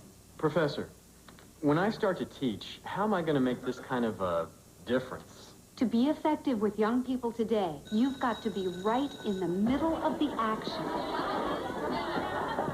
Real-world education with classes and professors who can take you there. The University of Louisville. Dare to be great. Are you ready for ACC football? We're talking bone-crunching action, baby. Could the ACC have another national champion in 2000? It's undeniable. Let's see that one again. Now more ACC action. Experience the excitement.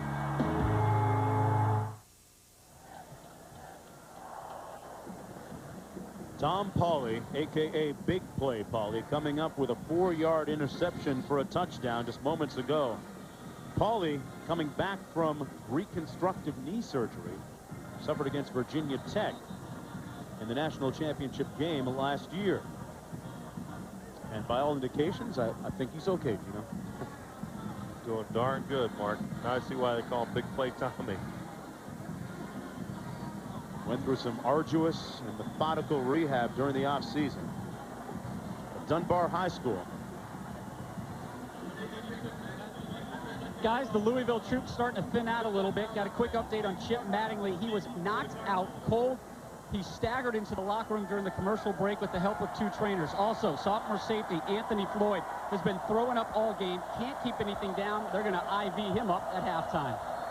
All right, Rob, it is hot down in the field as well.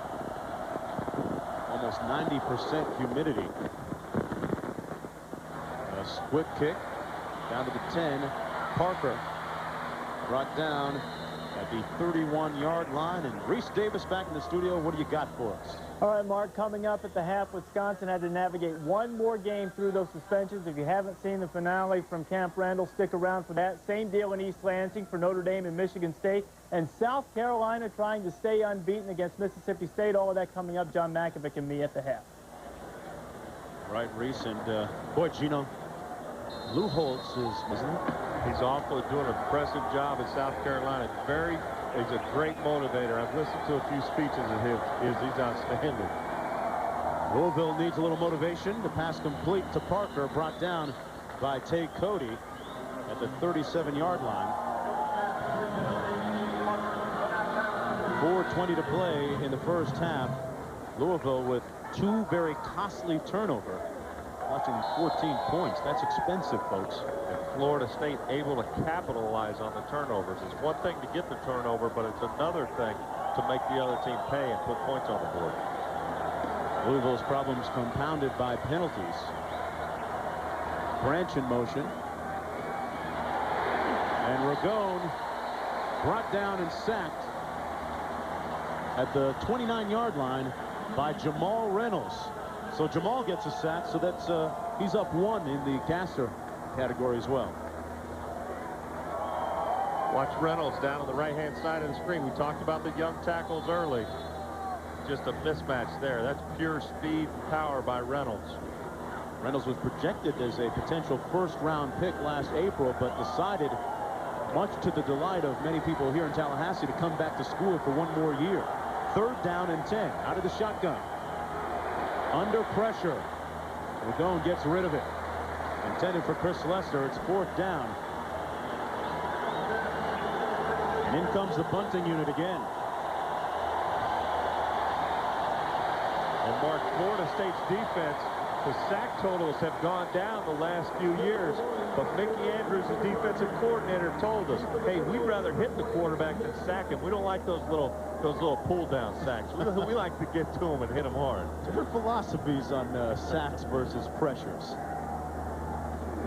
Maddox back, standing on his own 30. A line drive. He'll get a chance to return this one. And Maddox is brought down at the 43-yard line that time. 37-yard punt, 9 yards on the return.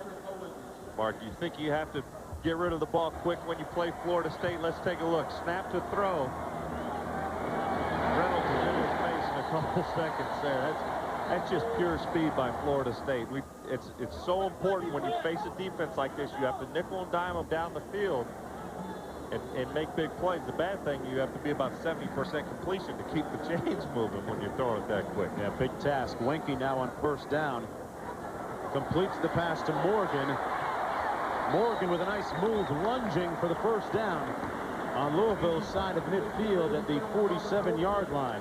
The tackle made by Rashard Harris.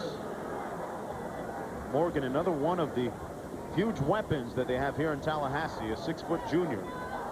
And Florida State just stretching the field sideline to sideline. We've seen it with their backs. Minor using him on the swing pass. Now they get the wide receivers into the action with a swing route. And Morgan does a good job getting upfield after the catch. Second and short. Minor dancing over the 45 down to the 43. Tackled by the corner, Antonio Roundtree.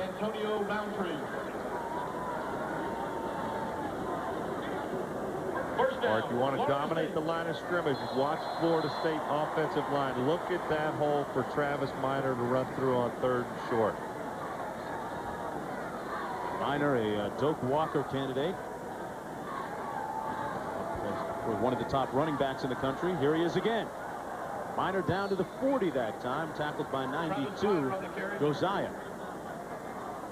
Michael Josiah on the stop. Minor is Florida State's leading rusher, actually, for the last 3 consecutive seasons. From Baton Rouge, Louisiana.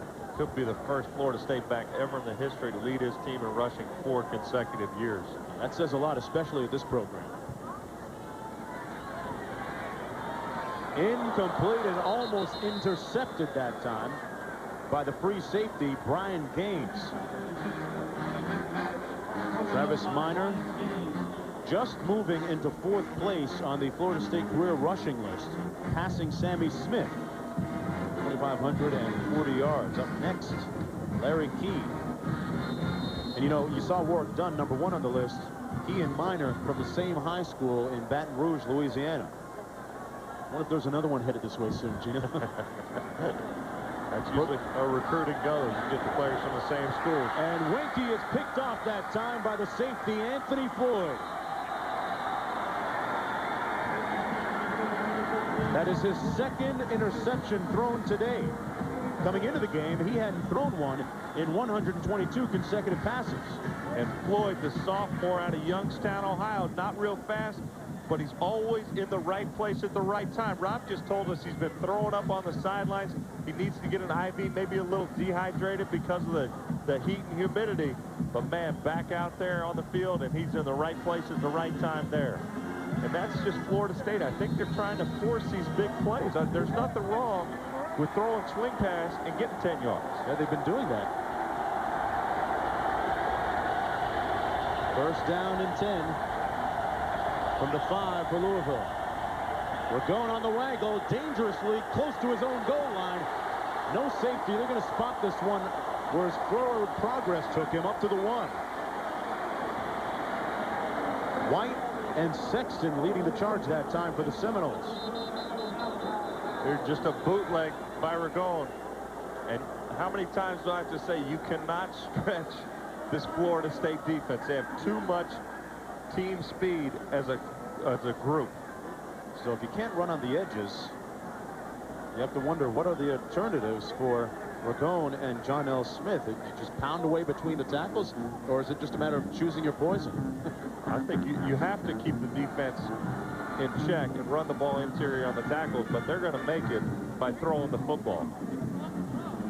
Meanwhile, speaking of throwing the football, Wenke, 2 picks already today. And Mark, I said in the open, Knowles just beat Knowles, and one of the things they've done great thus far this season, they haven't turned the football over. This is 2 picks by Wenke. He hadn't thrown one all season. And here's a flashback to last year in the national championship game. He was throwing to Warwick Dunn, pardon me, Peter Warwick, and Warwick Dunn, of course. But this is Peter Warwick with a couple of big scores, and that's the payoff, the national championship and the accolades and trophies that go along with it. It was interesting that in that game, aside from the success that Wenke had, that was also the same game that Paulie ripped up his knee. chasing around Michael Vick. Both Pauly and Roland Seymour tore their knee up in the game coming back for their senior season. And Pauly just back a little bit earlier than Seymour.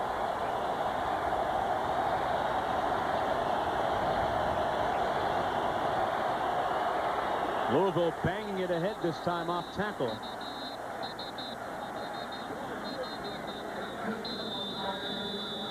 Lester, the ball carrier that time. Maybe got one, brought down by Kevin Emanuel. Here Lester gets in the hole. He's trying to run inside, interior of the tackle, but has nowhere to go. Kevin Emanuel, 6'4" freshman, does a great job of fighting off the block. There you see the rushing yards. Louisville -10. Florida State's more by design. They're not a big running team. They want to throw the ball. That's been the thrust of their offense of late. Hey, don't forget, folks, this Thursday on ESPN starts with college football tonight, presented by Gateway at 7:30 Eastern Time. Number 2, Florida State. It's a short week for them as they head up to College Park to take on the Maryland Terrapins. Lamont Jordan at running back, leading the resurgence in that program. Ron Vanderlyn has things on track up there. That starts at 8 o'clock Eastern, 5 Pacific on ESPN. And here's a look at Florida State's schedule. As we mentioned, next week, Thursday, at Maryland, then the big one at Miami. The Hurricanes were doing pretty well at last check against West Virginia. Morgantown, not an easy place to play. And Butch Davis would silence some of his critics should he win up there today. 3rd down and 13 for Louisville. Nose of the ball resting on the 2-yard line. 1:27 to play in the first half. The blitz coming. Ragone releasing. And it's incomplete. Intended for Dion Branch. And they'll have to punt. Boy, their punter, Chris Savory, will probably end up standing on the back line of the end zone, Gino. And Branch there, Mark, he got open, but that's where the pressure from the front 4 gets to the quarterback. You get knocked down a few times. You're clocking your head. It's ticking a little bit faster. You want to get rid of the ball. And Ragone doesn't have time to sit in the pocket and let Branch get farther down the field. Savory gets rid of it real quickly. It's off a good high spiraling punt. Dropped by Maddox. And sometimes that can be dangerous. Maddox down at the 24-yard line. There's a flag down, though, at the 16-yard line. How many times do you see it happen where the kicker punt returner fumbles it, contain breaks, and he takes a nice gain out of it?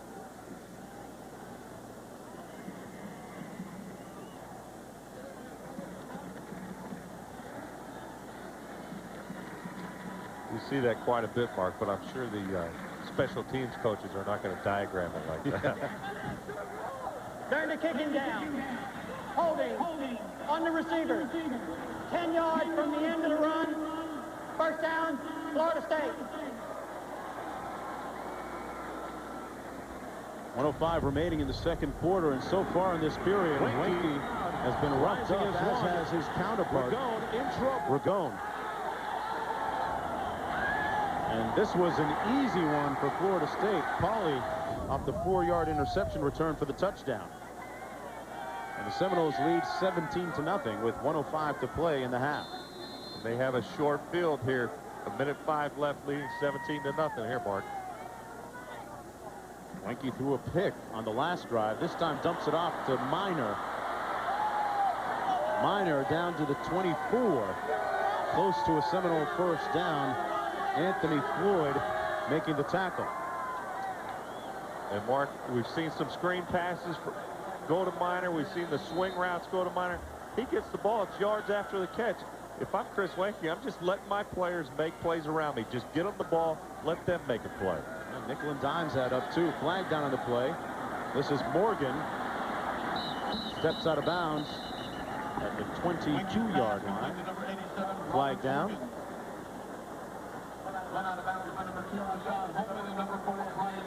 Don't see many empty seats here today, Gino. This is Parents Weekend here in Tallahassee.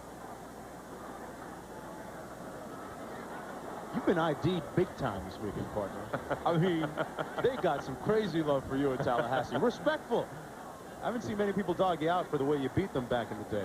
It was the last time they lost up here when I was in school, so. Hey, it's gotten you a few free meals, maybe, huh? Not free meals. I think so. Illegal motion. Offense. 5 yards from the line of scrimmage. Repeat, second down. Don't forget your friends, though. I'll hook you up. 29 seconds to play in the half.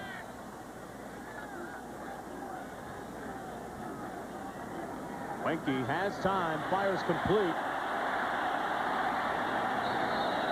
Bolden, Anquan Bolden, the near sideline, tackled by Michael Brown. Bolden so far having a breakout season. Actually started at quarterback when he first came to Florida State. Former Florida High School Player of the Year. And Mark, I talked about letting the players make plays around you. All of the receivers from Florida State average over 15 yards a catch. There's another one of his weapons, Gino. Travis Minor out of the backfield. Tackled at the 13. Holman making the tackle. 8 seconds to go now in the first half. And Florida State calls its final timeout of the half. Do they call a timeout and go for the field goal, Mark, or do they call a timeout and take a shot at the end zone? Well, early in the first quarter, we saw them attempt a first down, and there was a dropped pass by the tight end, Nick Franklin, in the end zone. The next time on 4th down, they did kick the field goal, so I would say it's about 50-50. IBM presents, you make the call. A near sellout crowd on hand here at Doak Campbell Stadium in Tallahassee on a warm and muggy evening. And don't forget, tomorrow morning at 11 a.m. Eastern, 8 Pacific, NFL Countdown starts off your NFL day. News and scores and previews from around the league, followed by prime time at 7:30 to wrap the day up in the NFL.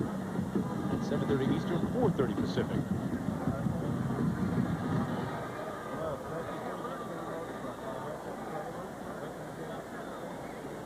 Bobby Bowden celebrating his 25th year of coaching here at Florida State, and look at the numbers, so impressive. Look at that, 13 consecutive top 4 rankings. He told us the festival we talked about last night. He goes, hey guys, I'll be there about 30 minutes. We got a ball game to play. There's not many people pass up, you know, Gladys Knight and Sister Sledge, and Coach admitted that he wasn't quite up on the latest CDs of those respective artists. Although I still call them records, and I'm sure that Coach still calls them records too, Gene. Maybe he saw the day of the 78, yeah, or the 33 before the 45. He is a Glenn Miller guy, though, right? He got a nice new motorcycle. You think he's going to be riding it much, Mark? Yeah. Still got a lot of giddy up in his gallop. One of 5 coaches to win 300 games in Division I college football. And he says that, Gino, he still enjoys waking up every morning and going to work. And there's a lot to be said for that.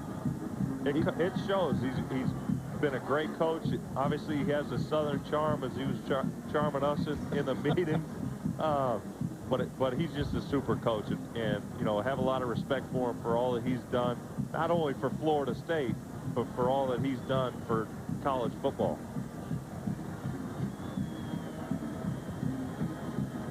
Yeah, he talked about some of the changes that he's seen and how the emerging talent has really burgeoned here, especially in the state of Florida. Mentioned something that not a lot of us would think about, that when he was first here in 1966, the South wasn't totally integrated. When he came back 10 years later, they had integrated, and thus the flourishing of Florida football. And he's been able to sit down and really be attractive to a lot of different types of student athletes across the board. And he's getting the best players throughout the country, California, Texas, Louisiana, and Florida, in his backyard. 2nd down and 9. Wenke into the end zone. Bolden couldn't grasp it. Broken up by Holman. You know, the Louisville corners, Gino, played well today, I think. Holman and Roundtree, I thought they were really going to get exploited because of their size. Holman only 5'11", but does a great job here of getting to the receiver. There you see the pump fake by Wanke, and Holman wasn't biting it. I'm sure he wants that one back because the ball hit him right in the face mask. I'm sure he wants an interception there. In comes Matt Munyon to attempt a field goal from 32 yards out. And here we go again if you're Bobby Bowden.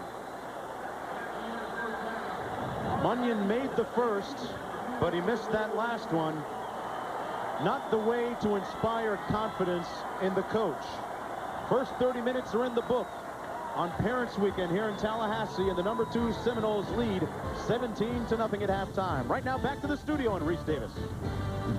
That last kick, Mark, was sort of like Bizarro World for Gino. It was wide left. Northwestern and Wisconsin in a classic final. Likewise for Michigan State and Notre Dame. We talk about it after this. NFL Tonight, Tuesday through Saturday on ESPN2. In this country, people have certain inalienable rights. The right to customize technology at a fair price. The right to learn how to do amazing things with it. The right to a computer that's up to date. To technical support anywhere, anytime. To try out everything and buy nothing. So may it ever be. In Gateway Country, people rule. Call 1-800-GATEWAY. Uniroyal tires with nail guard seal most tread punctures. Instantly.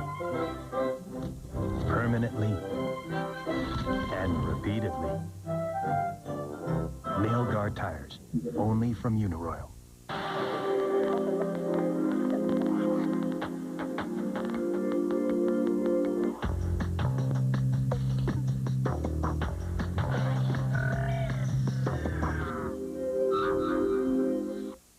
So you'll flunk us if we don't change the world. You might just squeak by with a C.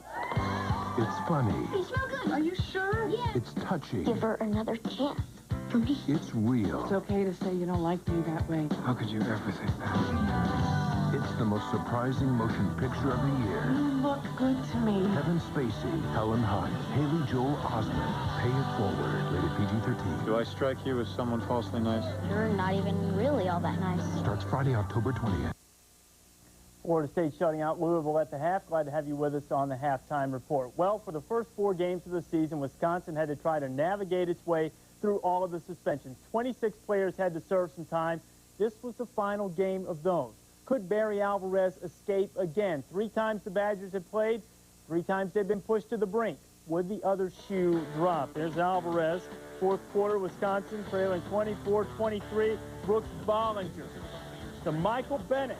Served the 1 game last time out against Cincinnati. He certainly wasn't suspended in this one. 293 yards on the day, a career high. Second straight over 290. Wisconsin went for 2. They're up by a touch. 4th quarter, Northwestern had tied the thing up. Then Badgers had gone ahead by 3. This the final play. Tim Long enough, high enough, straight enough. We're going to overtime at 34. They swapped TDs in the first OT. In the second OT, the Badgers had a field goal. They're up by 3. After Northwestern first down, Damian Anderson, and it's over.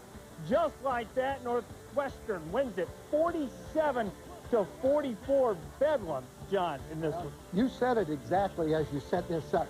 Wisconsin had players who had to serve time, and Barry Alvarez was trying to escape. Makes it seem like there was more to it than that. The truth is that Northwestern picked this as their big game, and I think that Wisconsin picked Oregon as their big game. Right, they played Jamar Fletcher in that game. He's very important to their pass defense, and you saw Northwestern throughout the course of the game be able to find a way to throw the ball downfield. Kustok had a couple of nice throws, ran the ball well. As a result, they pulled the upset. Wisconsin's confidence has to be a little bit shaken now, and as a result, they'll go to Michigan now at 3-1 instead of 4-0 and try to regroup again. Well, Notre Dame and Michigan State. Michigan State waiting on the Irish. They've beaten them 3 straight times, and Notre Dame going on the road for the first time this season. See how Bob Davies' crew would fare. This thing was tight. Michigan State had just stopped Notre Dame inside the 5 on a 4th down play, and Jeff Smoker, Well, that's not what you like to see as a coach. An interception like that. Absolutely not. He didn't have any place to go and didn't know what to do with it. Anthony Weaver with the pick, Julius Jones with the touch, and Notre Dame at a 21-20 lead. This is the Spartans' last chance. It's 4th and 10 deep in their own end. And Smoker found Herb Haygood, and he logs on, and he is part of the Gone Network. 68 yards to the house, and Smoker saves the Spartans 27-21. A lot of poise for a young man, this Jeff Smoker. I'm telling you, he is one of these young quarterbacks that's rewriting history all over college football this year. And T.J. Duckett, a $141, another big day for the big guy, and Spartans have beaten the Irish 4 straight times in 4 straight years. First team to do that since Air Force back in the mid-'80s. Penn State continues to struggle at Ohio State. First quarter, Buckeyes already up 7-0, and when it's going bad, it's going bad. And it was going bad for Penn State. Bounce around, and Darnell Sanders takes that. Ohio State 45-6, worst loss ever for Joe Paterno. Minnesota and Purdue. Purdue, John and Rod Gilmore earlier mentioned they had to get back to their personality, and that is throwing the football. Drew Brees did that. Benny Sutherland, 21 yards. You can give him 6. Brees hit his first 8 for a $119 and a touch. 31-17. And, of course, you could keep it on the ground. Look at Drew Brees. Don't give him too much credit. He went the wrong way. I'll tell you what, Brees had a good day rushing, though, 38-24. He ran the ball well as well. Michigan and Illinois, the Wolverines are on top. The A-Train with a 2-yard touchdown running. Coach, they read your game plan on ESPN.com. The Illini might be better off. I wrote it down a couple days ago. Watch out for the fake punt near the midfield, and that's exactly what Michigan used to set up the touchdown. Yeah, kept the drive alive, obviously. Iowa and Nebraska. Frank Solich feeling a little heat from the Hawkeyes. The Hawkeyes played very well in this game. Second quarter, Eric Crouch showing off the arm. Matt Davison going to pull it in right at the end of the half, made it 21-13. Crouch tied a school record by throwing 5 touchdown passes on the day. 42-13, the final in that one. 42-13, and Crouch ran the ball for 93 yards and showed off the arm. He really hadn't passed the ball well before this one, John. Well, on that touchdown pass, Iowa brought a full blitz and could not lay a hand on him. He also threw 3 touchdown passes to the big tight end Wistrom, and that's the key to their offense. Nebraska gets Missouri next, still unbeaten. Kentucky and Florida. Jesse Palmer off the game-winning drive against Tennessee. He's going to run it. Ran for a couple of touchdowns, threw for 1 in the first half. Florida jumped on top of Kentucky, and they never stopped pouring it on, did they, John? 59-31 the final. Yeah, these quarterbacks all want to run the ball today. By the way, Rex Grossman played in the second half quite a bit, and I thought it looked real good in the second half. Threw a touchdown pass very late in the game for the Mighty Gators. They roll easily over Hal Mummy's team. Mississippi State and South Carolina. Lou Holtz trying to keep his team unbeaten, trying to send South Carolina to 4-0 for the first time since '88. First quarter, Derek Watson gives up the football. Mario Hagan going the other way, 28 yards. Mississippi State missed the extra point, 6-0. Not happy on the South Carolina sideline. 1913 State. Phil Petty incomplete on 3rd and 10. Now, he sprained his ankle on the play, so enter the game Eric Kemry for a 4th down play. He'd thrown just 8 balls all season. The number 9's a winner. Jermail Kelly, the senior from Greenville, takes it in 25 yards out. Carolina up 20-19. They'd add a field goal and hold off a Mississippi State drive, and Lou's got them at 4-0. I think that it's safe to say the players at South Carolina have totally bought into what's going on. Otherwise, a quarterback like Eric Kemry, he wouldn't just walk in the game and throw a touchdown pass that easily. I think they believe. Before Petty went down, big numbers, over 300 yards passing against that tough dog defense. Let's go out west. UCLA, after 2 upsets over number 3 teams on the road for the first time against Oregon. Ryan McCann, Freddie Mitchell. Boy, Freddie Mitchell's feeling like Biletnikoff these days, isn't he? That was ruled out of bounds. Take another look at that. What do you think, John? Should have been a touch? I'm not certain if this is a touch or not, because when he catches the ball, his left foot is up, and his right foot came down on the line. UCLA settled for a field goal. They slipped Drew Bennett into the game at quarterback, and this time there will be no doubt. Freddie Mitchell from Bennett, 54 yards, and we are tied at 10. The Ducks would reclaim the lead at 16-10 and go to the junior college transfer, Maurice Morris. Look at these moves. Breaking tackles, picking up good yardage into the sides of the UCLA 26, and then Maurice would finish it off. What happened in this game is very simple. Oregon just took the ball and ran it right at UCLA. Look at these stats. 208 yards rushing. -9 for UCLA, and a lot of that sack yardage as well. They were all over Ryan McCann. So 29-10, make it 17 in a row at Alston Stadium for the Ducks. San Jose State against USC. Deontay Whitaker gave Nebraska fits. He ran wild against Stanford, and now he's trying to do it to the Trojans as well, plowing in there. The Spartans on top 17-12. Dave Baldwin's doing a really nice job with San Jose State. They beat Stanford. They played Nebraska tough. If they would upset USC tonight, they would really have something going on. There's been a little bit of heat on him. Things like this could certainly alleviate that in a big hurry. When we come back on the halftime report, if you haven't checked out Woodrow Dantzler, he is putting up some fat numbers, as the kids say. We're back. We're the Crush Crew from Queens, New York. And we just crushed those tired Minnesota Vikings. We burned Dwayne Rod like his mom's nasty breakfast toast. Somebody call the burn unit. What happened, Dwayne? Somebody help out Dwayne. Get NFL 2K1. Go online through Dreamcast and, yo, show them the web address. Look for Crush Crew and stomp these mullet-wearing, T-top driving hairballs. Stomp them. Shut up! Rated E for everyone. The Great White has an olfactory system that can detect a single drop of blood in the water from up to a mile away. Their jaws can crush titanium at an astonishing 4 tons per square centimeter. All in all, they're nature's perfect killing machine. How many years have you been studying the Great White? Well, none. I don't even swim. But I did stay A few of them after the whistle. Yeah, this may be the most... Well, it wasn't even really late. It was an egregiously close call, and it was ruled a flag, although replays did show that Wenke did have 1 foot still in bounds. But coming into the game, Florida State's defense had amassed 17 sacks on the season. They've got 4 already, so it looks like some of the concern about the defensive front at the start of the season has been alleviated. Defensively, I think they're doing a great job. Offensively, they got to get rid of the penalties and stop turning the ball over. Louisville will kick off to begin the 3rd period of play.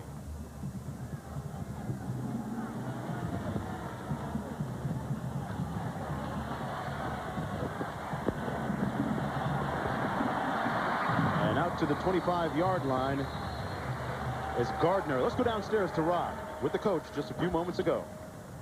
Coach, you're letting a good team linger around longer than they probably should have. What have you told them in the locker room? Well, that's number one. They are a good team. I think they've got an excellent coaching staff, and they're good players. I thought they were, but we need to execute better offensively. Cut out the penalties, cut out the missed assignments, cut out the drops, and the panic factor, and get it done. Defense doing a good job. I hope they can keep it up. Coach, thanks for your time. We appreciate it. And his team is winning. You'd never know it.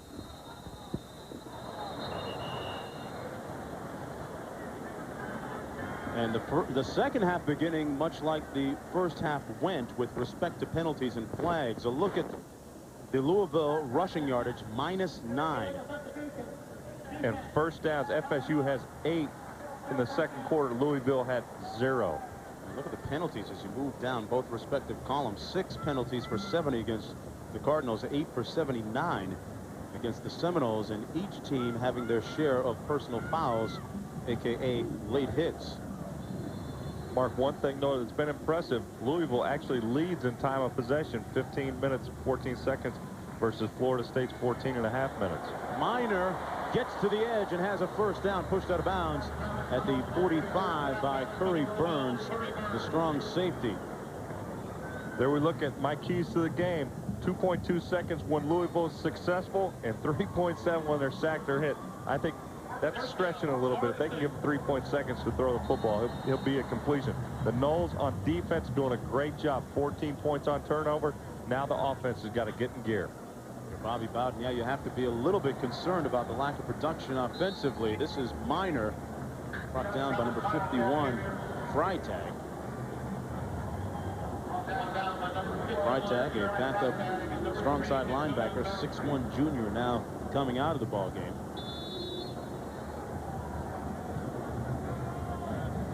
Second down and about 5 to go.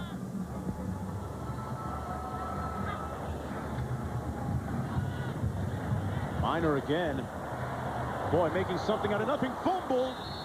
And Louisville has recovered. Antonio Roundtree pounced on the loose ball, and Louisville has the ball at its own 49-yard line. The third turnover of the day for the Seminoles. Here you see Minor just trying to give a little second effort, and sometimes it'll hurt you when you give that second effort. Louisville able to knock the ball out in the secondary for Louisville. Roundtree, Holman, Curry Burns, and Anthony Floyd have done a great job of keeping these receivers in check and being at the right place at the right time. 5 total turnovers in the game. Stallings running the ball off tackle, tackled by Allen. Mark, one comment that I was kind of surprised with Coach Batten, the panic factor, as he said. When you're the #2 ranked team in the country, there should be no panic factor. Guys, on the flip side, I spoke with U of L head coach John Smith. Told me gambled early, didn't pay off. They're just shooting themselves in the foot all game. D was great. The offense, quote, they stunk. They got a chance to smell a little better now. 4 receivers, Rob, on this set. And it's incomplete, intended for Deion Branch. Check that. That was Damian Dorsey, number 6. It'll be 3rd down, about 9 to go. You know, Ragone said coming into this game, my big goal is to go out there and just not make any stupid plays. And through 2 games, his numbers kind of compare favorably to Chris Redmond's at this point of their respective careers. And the one pass he wants back from the first half is the screen that Paulie able to pick off and walk into the end zone with. Now, that would qualify as a stupid play in his own words. 3rd down and 9. Jackson split to the bottom of your screen. Ragone looked that way and is sacked back at midfield. Another sack for the Seminole defense. They now have 5 in the game. Darnell Dockett leading the way. When you face Florida State, look at the pressure. This is the high throw on the last play. Defender Stanford Samuels may have got away with the face mask there, Mark. Yeah, but if you're in Louisville, you would think you have to start taking advantage of some of these opportunities. They recovered the fumble at midfield. 3 plays later, they're punting. 4th down and 9. Savori standing on his own 40. And a fair catch called at the 8-yard line by Jerry Irons. 5 sacks, the Seminole defense making a statement. 17-0 when we come back. In the 1979 professional football draft, he was the 82nd player selected. That year, every team passed on him, some teams more than once. So for the next 16 years, Joe Montana passed on them for 40,551 yards. When you're an original, you do it your own way. Original Coors. Original Coors, my #1 pick.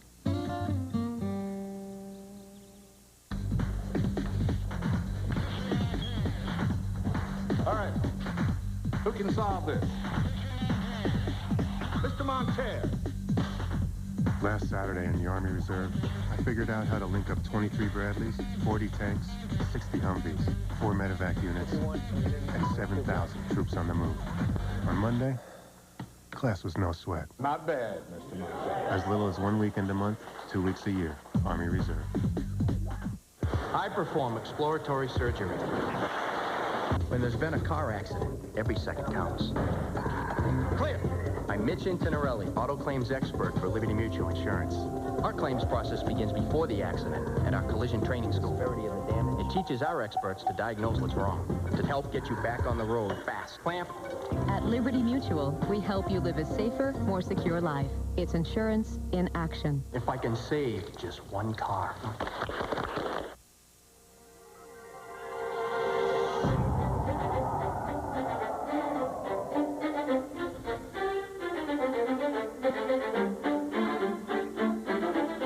Crossing. It's what happens when the most robust global network meets the richest content to take your business anywhere on the planet. Global Crossing. The ability to reach the world. The capacity to change it.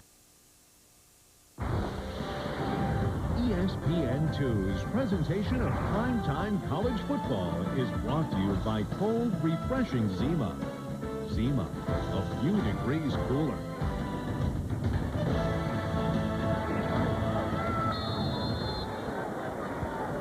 Under the lights at Doak Campbell Stadium, I'm Mark Jones along with Gino Torretta and Rob Stone. 1st and 10 for Chris Wenke. And what a grab, albeit out of bounds, intended for Morgan on the play. It'll be 2nd down and 10.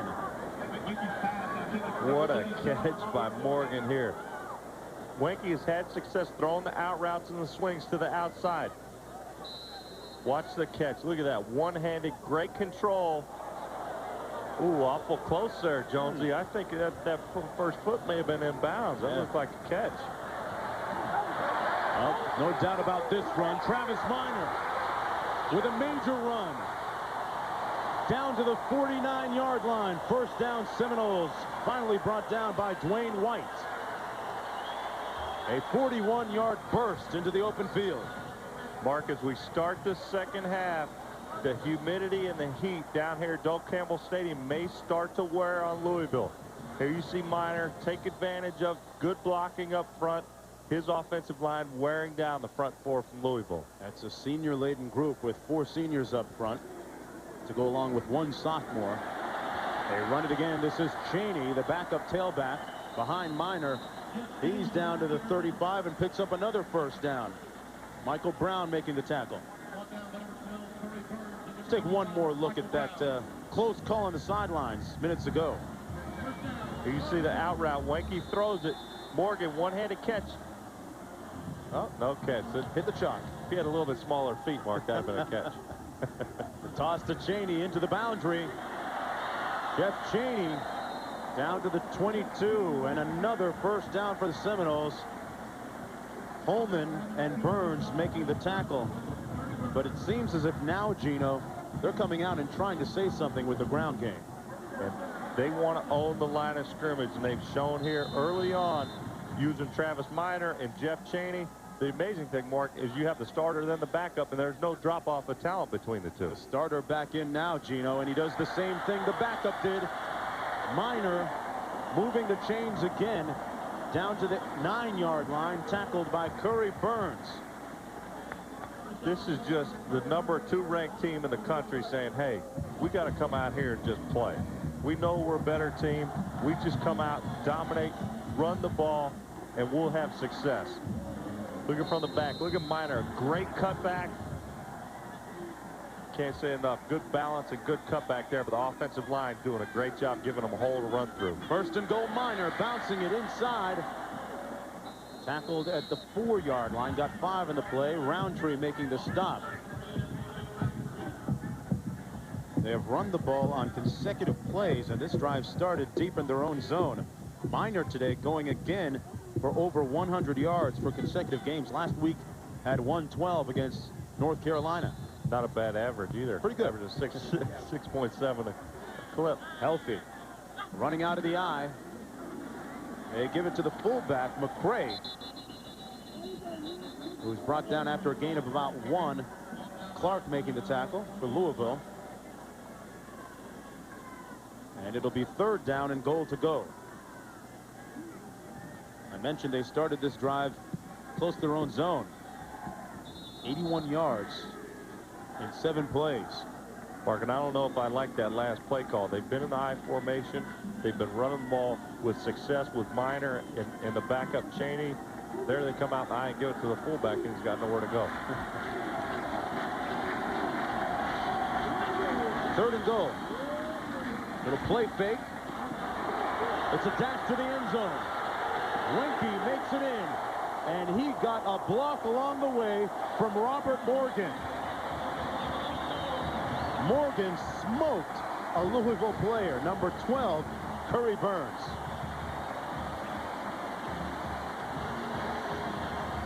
This is a great job by Morgan. Staying alive.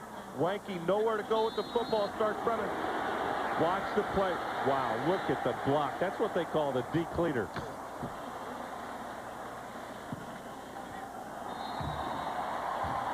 Right through the pipes. as Wenke marches the team downfield. One more look at that crushing block off the run. That's an education in termination. We'll be right back. Come on, run! Thompson, come on! The American is still in the middle of the pack. Not where he wants to be, Bob. Wait, Thompson's making There his you move. go, there you... Nice! Nice! But now he's fading. What are you doing? No. Wait, Here we go. Come on, we can do it. Run! Come on! Play McDonald's Taste Trials game and win instantly. Pow! Bam! Instant gratification. Just unbelievable. We're looking at Olympic history. Like a furnace up in this mug. Jamie Foxx. Burning up. It's hot enough to make a cool brother sweat. Let me get a Coors Light. Coors Light. Woo! Yeah! Get it now. Oh, man, you're so pretty. I bet you tell that to all the girls. Yeah, I do. Coors Light. Falling in love with Pam was easy. Meeting her father He asked me if we were living together. What'd you tell him? Yes or no? No. Yes. No. was the hard part. He gave me a lie detector test. Robert De Niro, Have you ever watched pornographic videos? No. Ben Stiller, Just something about him that's a little off. Meet the Parents. Dad seems to like him, don't you think? Rated PG-13 at theaters Friday, October 6th. The footballs will be flying on the Terrapins' home turf when they look to upset Florida State. Florida State versus Maryland at 8, Thursday on ESPN. Wenke taking off on his own and getting the score, Gino. Got a little help along the way. And this is what a great team does. Wenke steps up in the pocket, nowhere to go with the football. Watch Morgan up top of the screen, makes just a decleating block to Curry Burns. And he gets up and lets him know, hey, I'm always around. Even if I don't get a catch, I'm going to be there to block you. Think about that drive, 8 plays, 91 yards, 2:10 on the clock. The first play of that drive was that incomplete pass. Then 7 consecutive rushes into the end zone. And this kick 5 yards deep by Munyon. They basically, Gino said, hey, we're coming out, we're going to punch you in the mouth and do it with a physical attack. And they did it with Minor, and they did it with Chaney down the field, and Wenke able to convert on the last play. But watch the speed and power of these two running backs, Travis Minor and Jeff Chaney. Look at the move through the hole and the offensive line. You have to credit them. I think as the game goes on and this heat becomes a factor, will wear down this Louisville defense. What heat? Just kidding. It was 89 degrees at game time and just as much humidity. The pass complete to the far side. Out of bounds, the tackle made by Gibson. Zeke Parker on the reception. Mark, Louisville has the skill outside. Jackson, the receiver, Zeke Parker, Deion Brandt. Zeke Parker just caught that ball as a 110-meter hurdle champ in the Conference USA. Yeah, Parker, another one of those fast receivers, but so far, you know, they have been unable to spring free. 2nd down and 5. Branch in motion. That's Chris Lester, who's gang tackled back at the 25. It's not a fumble. It's going to be ruled down. And let's go back to the studio with Reese Davis. Martin, Michigan punting from its end zone against Illinois. Hayden Epstein had a tough Saturday in the Rose Bowl a week ago. Mishandled the snap. It was a bit low, and then he just tried to boot it. It was about 1.5 feet. Illinois cashed him with a touchdown in their time. Right, an interesting Big Ten battle right there. 3rd down and 4 here. Florida State has won 11 of the 12 battles between these two teams. Louisville is 3 of 12 in 3rd down conversion situations. And Alonzo Jackson appears to have jumped offside. Check that. Number 99, David Warren. Hey, don't forget, Tuesday Night Baseball on ESPN comes from Shea Stadium. It's the Braves and the Mets. Starting at 7 Eastern, 4 Pacific this Tuesday on ESPN. The game subject to blackout. Mike Piazza. Man, strange things happened to his bat in the month of September. Something the Met fans want to forget about. Atlanta Braves battling the San Francisco Giants, meanwhile, for the top record of the National League and the best record in baseball overall.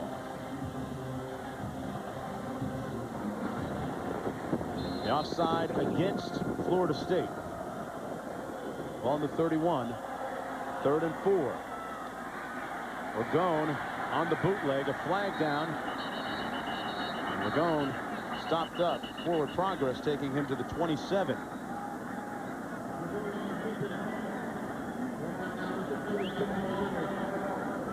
We're in Tallahassee, Florida, at Doak Campbell Stadium, where the #2 ranked Florida State Seminoles lead Louisville by a score of 24-0. I'm Mark Jones, along with Gino Torretta and Rob Stone. One of the big tales of the tape here, the total yards, 325 to 57. And most telling, that last drive by Florida State, marching it downfield via the run. The penalties, one of the underlying themes of this game as well. And Bobby Bowden does not like penalties. He likes his team to play discipline. 10 yards, bottom foul, repeat, first down. If you're just joining us, you saw the penalties, 9 and 7 respectively. A good portion of those were late hits and personal fouls.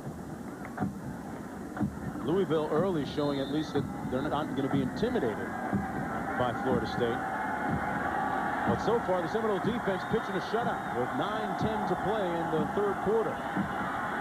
Little draw play to Tony Stallings, brought down by Tommy Pauly, who has scored today on an interception run back for a touchdown from 4 yards out. Pauly, the former Mr. Football and Mr. Basketball Player of the Year in high school in Baltimore, Maryland, a Bronco Nagurski Award candidate. And Butkus candidate, a great athlete, and coaches say he's just getting up to the strength he really needs to be at to make the jump, you know, be a big-time player, big-time linebacker here at Florida State. Still kind of looked like a basketball player in shoulder pads just a while ago. 2nd and long, Ragone complete to his tight end, Gent, and Gent is tackled by Pauly. That's Gent's 2nd catch of the game. And a good week against Kentucky in the season opener. Nice tall rangy target. Look at that. Their penalty yards, same total as their total yards. That equals net 0. I'm a math major too. I figured that out. And that matches their score. That's where you got problems. 3rd and 7. Ragone has time for one of the few times it takes off. Tackled hard at the 48. And Ragone moves the chains for the Cardinals. And Brian Allen from Florida State makes Ragone pay. He does a great job. No one open, able to step up into the pocket, shows good speed. Ragone is a great athlete. He's fast in the 40. He's a big kid, 6'4", 230 pounds. Shows good speed there. With Florida State making sure they know, making him pay for that first down run. That was Louisville's first down since the 1st quarter. 1st and 10 from the 48. A little movement on the right side of the offensive line by Louisville.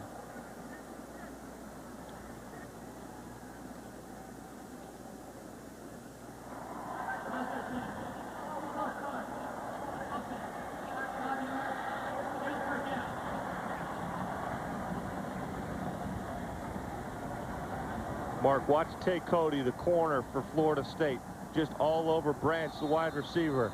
There's just no let up in any of these players. Held him like a grudge on that one. Could have got called for holding there. What do you think? 1st and 15.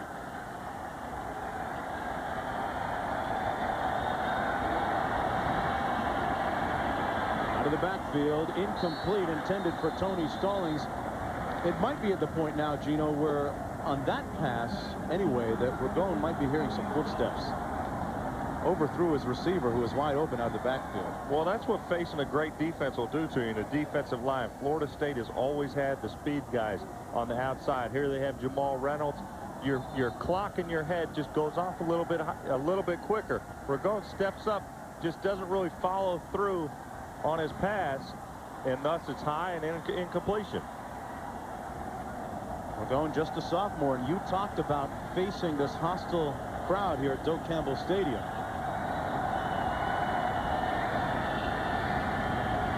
Second and 15. Fires intended for Gent, the tight end. Brian Allen in on the coverage, and you know, he came into this game, Ragone did, one of the top-rated passers in passing efficiency, actually third in the nation, but after this game, he's due to drop significantly. That's usually what happens when you face a Florida State defense. As a quarterback, you have to just make plays, not try to get too greedy and get the ball down the field. You have to nickel and dime Florida State down the football field, but you need a running game to help you do that. Louisville doesn't have that tonight. Incomplete again, intended for his tight end, and boy, on the other sideline, the brain trust, Coach B, Bobby Bowden, chilling like a villain, isn't he? A little of that concern wiped off of his face after that last score. Feeling a little bit better about his team. There's no more panic. They're doing a great job coming out in the second half and really taking it to them. On fourth down, Cookie Thomas standing on his own 25. Sabori punting from his 30.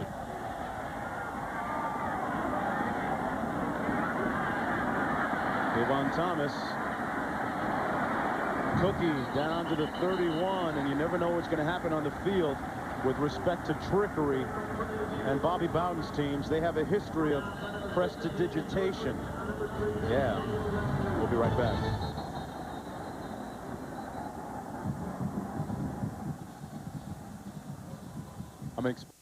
He put me in prison. Love's gonna bust me out. Just in case love doesn't, I'm gonna bust you out of here. The man's innocent. Been in jail 16 years is not right. We gotta take it to the federal court. The judge is gonna throw it out. Then we transcend the law. We get back to humanity. 50 years old. You give me hope, and it's more powerful than a fist can ever be. The hurricane. So, you're ready to watch an exciting pay-per-view movie or event from Dish On Demand. But to order with your remote, your receiver needs to be connected to a phone line, and the phone jack is nowhere in sight. Hey, no problem. Use Dial Dish On Demand. Just call any time during the hour before or up to 15 minutes into the movie you'd like to see. Dial Dish On Demand. One more simple way to get the great programs you want from Dish Network. Hello, I'm Tom Jackson, analyst on NFL Primetime, where we follow 4 golden rules. 1, never use computer enhancement to improve highlights. 2, never say the Redskins are playing the Cowboys when they're playing the Giants. And 4, never hold back the best highlights just to spite the audience. Because at ESPN, we always play by the rules. NFL Primetime, Sundays at 7:30 p.m. on ESPN. Prestidigitation is defined as the sleight of hand. And we go back to 1988. The Punt-Ruski play, the old trickery from Bobby Bowden against Clemson. This was a big play and a pivotal one. Look at that. I think only one Tiger player knew where the ball really was, Gino. The old Mark, he hasn't had to run many of those Punt-Ruskis lately. No. He's got too good of a team to rely on trickery. I wish you would anyway. Kind of fun to see. Of course, they did outlaw some of that stuff. The fumble-Ruski is a relic of the past because of the rules. He's gone to the shades on the sidelines, the Oakley shades. You like that? Coach is just cooling out. It's interesting how he has been able to roll with the times, and He says today's athlete, you got to tell them why, you got to sell them on what, and how good they can be. And that's how he can convince some of these student athletes to continue to come here. And that's why he's done a great job. A lot of coaches, Bobby Bowden, when I was in school, wanted to run the ball run and throw 50% of the time. Now he's like, hey, we're going to throw the football, and we're just going to run out of necessity. So he's changed with the times. His game's evolved, and his coaching's evolved. That's why they're so good. They run a little counter out of the eye. Jeff Cheney sidestepping 3 tacklers, brought down to the 34 by Curry Burns.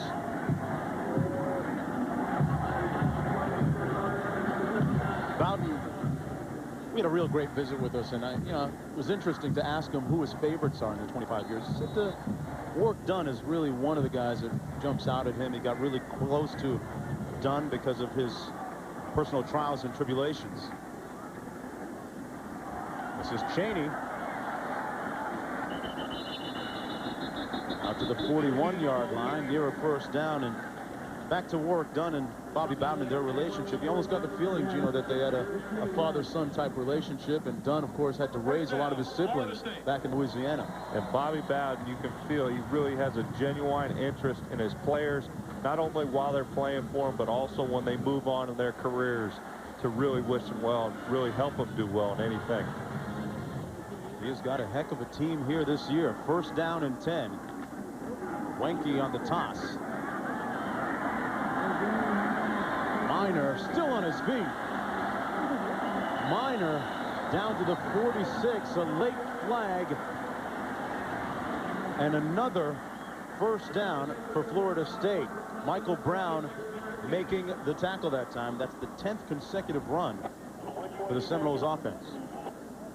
And I think this is the fatigue factor for Louisville. The heat and the humidity. You're starting to see a lot of missed tackles. That's 1, 2, 3, 4. I mean, Minor does an outstanding job, but Louisville just wearing down and not being able to play good fundamental defense. Minor's numbers adding up today. A personal foul, dead ball foul against the Cardinals. Hey, where have we heard that one before? Plenty here tonight, boy. 5:17 to play in the third. Minor brought down for a loss that time, back at the 31-yard line. Derek Kennedy leading the way for Louisville. Kennedy missed last year after complications following an appendectomy, so every day on the football field is a good one for him. He really got a new perspective on his academic and athletic goals.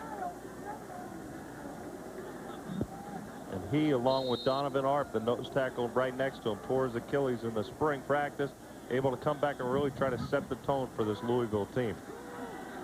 Wenke to pass. Complete. Touchdown. Wenke finding the mark to Atruz Bell. A 31-yard strike.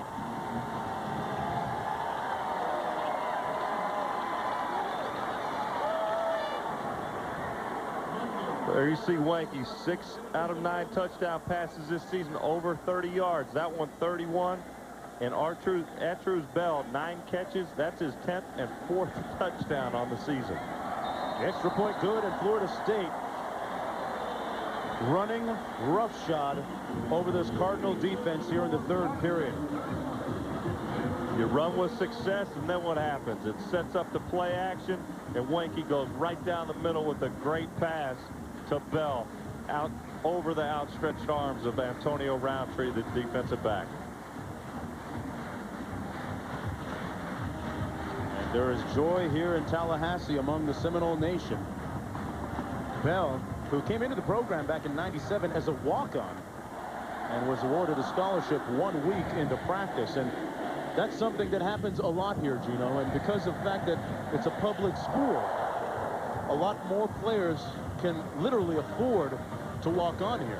And, you know, they've had a few players that have gone out to outstanding careers here. Andre Wadsworth, one of them, he walked on from Miami, probably a little bit undersized as a defensive end, but able to put on weight, and we all know what he's doing now in the NFL. Counting much cash.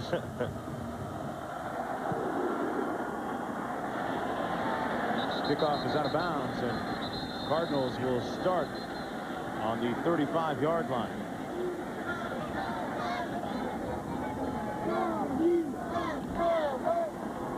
Mark, we talked about the running. Here's the all-22. Bell's going to run a post from up top. Wanky makes the fake, and watch this throw. He's just leading it out in front of Bell, right over the outstretched arms of Roundtree. That's a great execution. The running game has set it up. They ran about 10 plays in a row out of the high formation. Then what do? Whoop, the little okey-doke. And he continues to climb the school list with 55 career touchdown passes. 2 more, and he catches Danny Cannell. Lots of okey-dokes. Oh, yeah. The doke. In that 55, I'm sure there were a few. 1st and 10 for Ragone.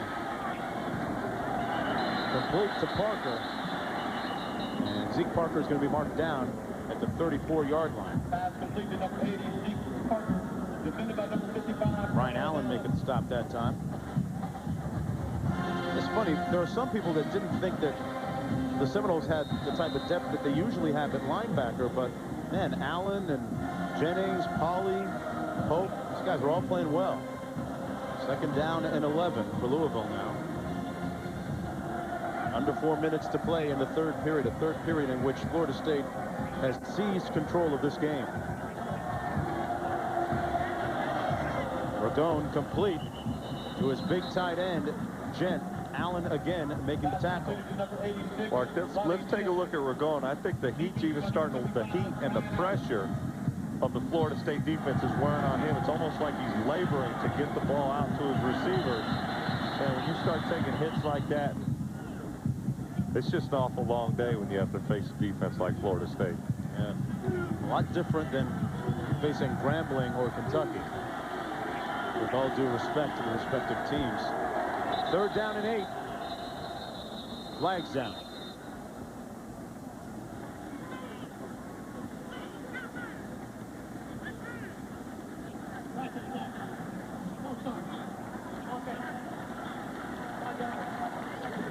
Things not going Coach Smith's way today. These officials are getting quite an arm workout from throwing all their flags so much. 5 penalties. Check that, 11 penalties for a total of 110 yards against Louisville.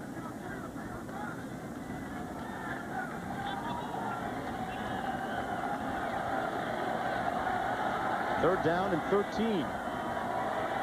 Little screen pass complete. And a big hit coming up from Kendall Pope. 4th down, and the Cardinals will punt.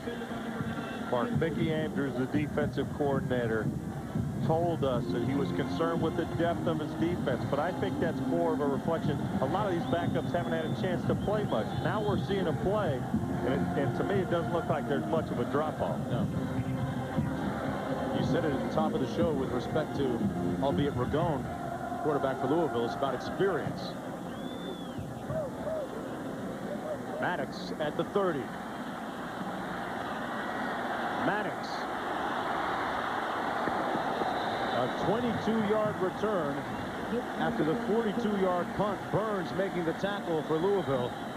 And Florida State will start off with good field position. That's been the story for the Seminoles most of the 3rd quarter.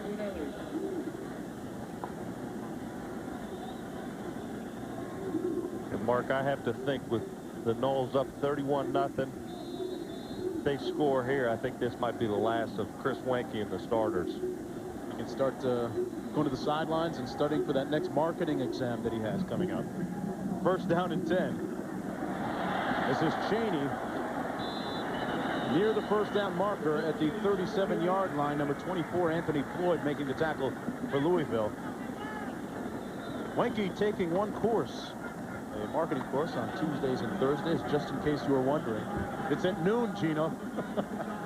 He's a senior. That's what's supposed to happen when you're a senior, right? You don't want the big, heavy course load. As long as you do your job your freshman, sophomore year, and your junior year, you can have a schedule like that. Nothing wrong with a little cruise control. A little handoff to Cheney, who bounces out of the pack. Boy, Cheney making like Houdini. Brought down to the 30 by Michael Brown. He's going to get a breather now as Minor comes back in. They hit you with the 1-2, the left, right, right, left, and everything else. Don't be surprised if they go back to the play action and pass right down the middle again, because Florida State's just wearing out the Louisville defense with their size. And Cheney, Gino, has run 11 times for 75 yards. Flags down.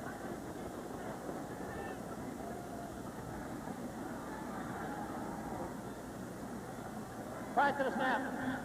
Illegal snap. Offense. 5 yards. Still second down.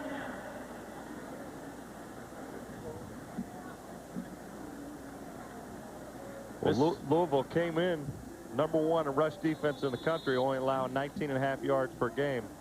But the coaches said, hey, we haven't been tested and given up 191 yards. I don't think that's anything to be ashamed of when you're facing a team like Florida State. Yeah, you're not going to get exams and tests like this every week.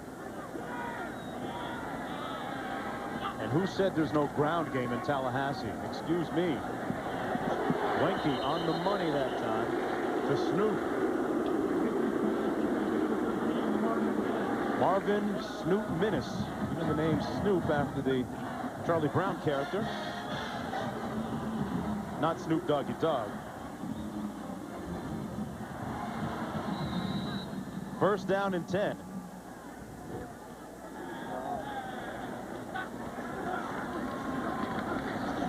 Handoff inside to Minor, down to the 21-yard line, brought down by Brown. Chris Wenke leading the way since the beginning. Wenke lost some 20 pounds. Playing some 20 pounds lighter this year, and it's really helped. Players shaking up down on the field. We'll get a report from Rob Stone in just a minute. We'll be right back. I know what he's thinking. How long is this gonna take? There he goes. Mini pizza? Well, as long as I'm here. Smoked sausage? Just a taste. Salsa? Fiesta time. Because life's full of surprises, some pleasant, some not so pleasant, there's Pepsid AC. And unlike Tums, Pepsid AC works on heartburn anytime, before, during, or even after the start of heartburn. Many pizzas. Ow, ow. Today should be heartburn-free with Pepsid AC. Hey, do you guys like to trade stocks? Yeah. So, you trade stocks frequently? Frequently. Frequent traders love Power E-Trade. You get free NASDAQ Level 2 quotes, real-time streaming portfolios, and a free DSL connection that's 50 times faster than most modems. Bang, like that, like wham. Oh. So how does $4.95 a trade sound? Good? Wow. Love it. Sign up with Power E-Trade right now and get 25 trades. Very powerful. If you need a score on any game, call toll-free scores at 1-800-686-4446. The fastest scores anywhere. Absolutely free auto-recorded message. Don't sit through commercial after commercial just to find out if your team won. Call toll-free scores at 1-800-686-4446 and find out fast. All major sports straight from the stadium with no commercial interruption. Everything a true sports fan needs. Call now, 1-800-686-4446. Hear that? Someone just scored. Find out who at toll-free scores. Florida State leading 31-0, 1:25 to play in the third period. Chris Wenke, some 10 years older than some of his teammates, and he talked about some of the relationships he has with players on the team. You know, I don't necessarily spend a whole lot of my free time hanging out with the guys on the team. I do have some great friends. I've built some relationships that I'll continue to carry on once I leave here. But, again, I don't necessarily think there's a generation gap. You know, I say that, you know, when we put on that uniform or put on that helmet and go out to practice, we're all out there for the same common goal. So there isn't necessarily a big difference between the age, except maybe, you know, the maturity, I think. You know what? I think he's got a point, Gino. When you're united, working towards a common goal, get out on the football field, it's a great equalizer, and it'll builds a lot of bridges despite age. Right. You're all playing for the same team and the same goal, and he mentioned that. Hey, they're trying to win a national championship. 10 yards, spot of the foul. Repeat second down. Although, you know what? I think he's driving a nicer car than most of the other guys. You think that baseball contract and played 7 years in the pros might have done that for him? I don't see him taking the bus around campus much. Less than a minute to play in the third period. Second down and 15 for the Seminoles. Quick hitch complete. Cheney, who was flanked out, down at the 20. Check that. That was Bolden down to the 22. Anquan Bolden, the 6'2 sophomore.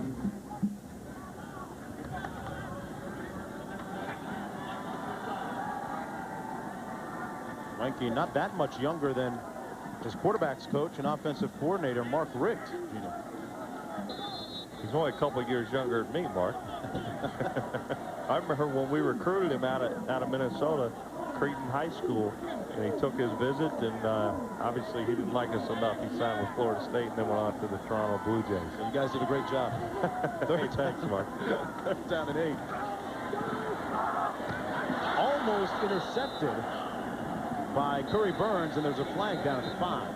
This has got to be close to an NC2A record for penalties. Yeah, it's adding up.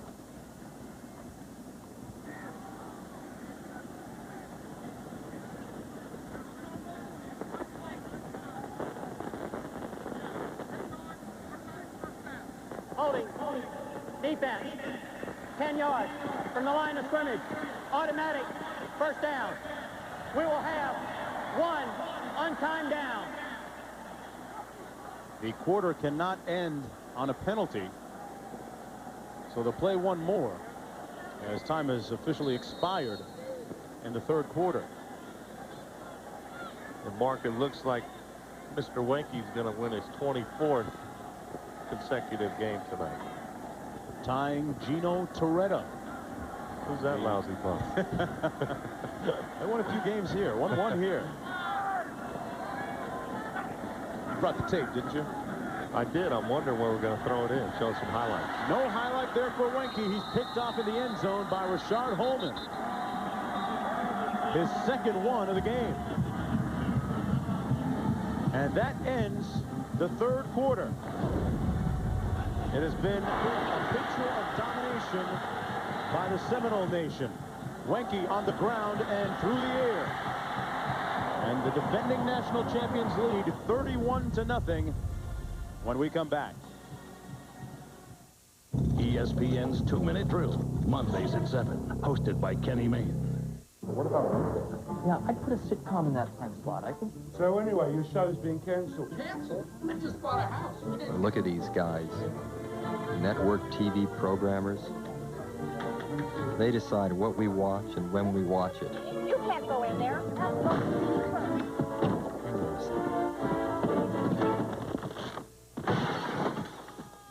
Who needs them? TiVo. TV your way.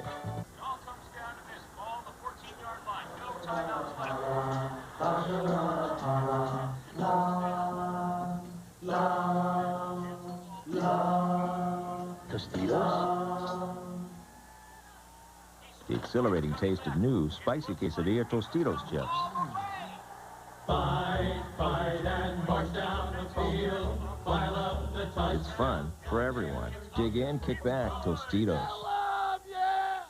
All right, drop the how-to books, boys. Let's talk about the fact that what you drive has changed. It's bigger, faster, and more sophisticated. So, why use any old oil? Come on, where's that famous male logic? These are Quaker State synthetics made for what you drive and how you drive it. 4x4, high performance, full synthetic. They've been tested for pure maximum protection. Nothing's better, Quaker State. What more do you need to know? On your scale from 1 to 10, how clean are your teeth right now? Want them cleaner? Get ready for a whole new level of clean from Crest. Introducing new Advanced Cleaning, the best Crest ever at repelling stains and tartar buildup long after you brush. So your teeth feel slick and smooth. Your mouth feels cleaner. And that's a feeling you can't measure. New Advanced Cleaning from Crest. Open up and smile. Frost brewed Coors Light. Nice choice. Thanks. Nothing like some ice cold Rocky Mountain perfection to wet your whistle. Yeah, you sure know a lot about beer. Come here often? I haven't missed a game yet. Really? this get any better? Wow. You're spilling your beer. She's a beer man. Your beer. Whoa. Under the lights in the state capital of Florida, in Tallahassee, we're at Doak Campbell Stadium. A look at the coaches poll, the top 10.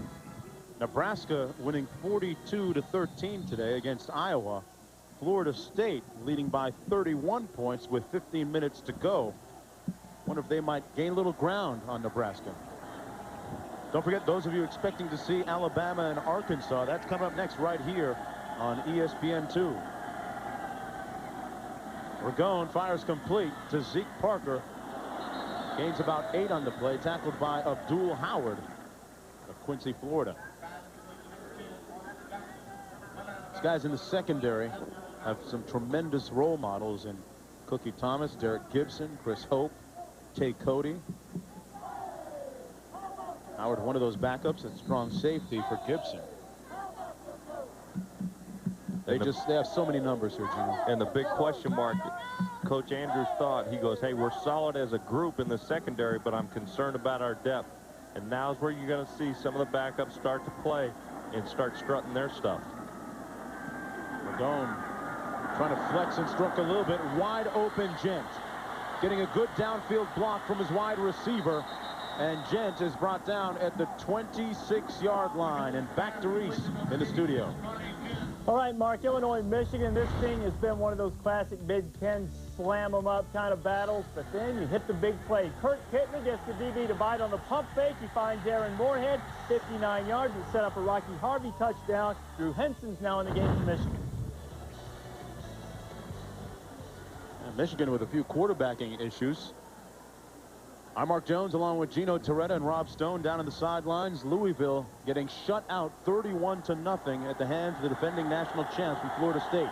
Alabama and Arkansas come up next right here on ESPN2. Ragone from the 30-yard line. Complete to Arnold Jackson. Tackled immediately by Thomas.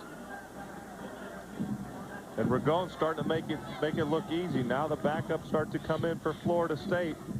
The pressure from the front four isn't there like it was early in the ball game, Mark.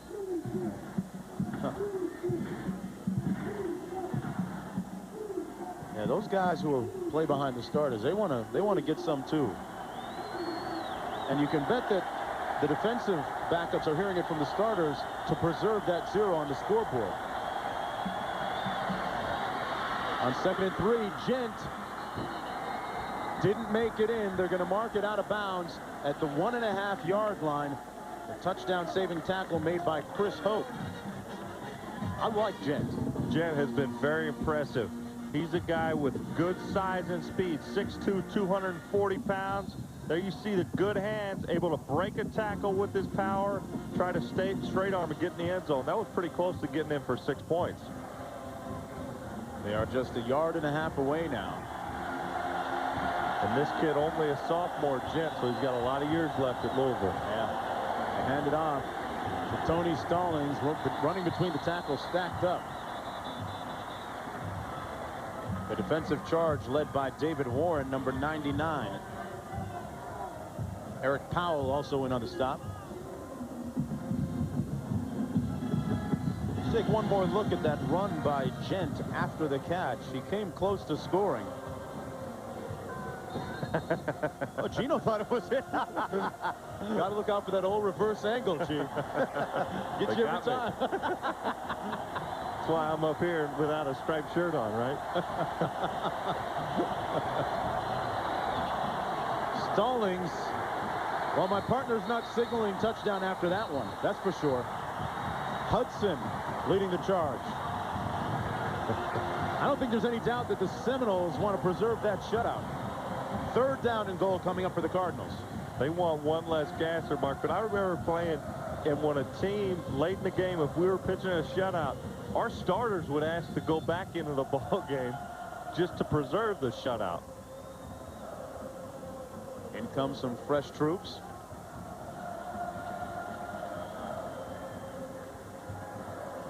Look at that. Last drive, 79 yards. The last quarter, only 65. But there are big plays. Yeah, but there are signs of life. They better hurry up. They only got 3 seconds to get this play off. And they do, just barely. He fires high, Ragone does. And it's incomplete for Parker. It'll be 4th down and goal. Last week, they allowed just 14 points against North Carolina. They've only allowed 4 touchdowns thus far through 3 games, Mark. She's got the motion down. Look at that. They start them early up here in Tallahassee.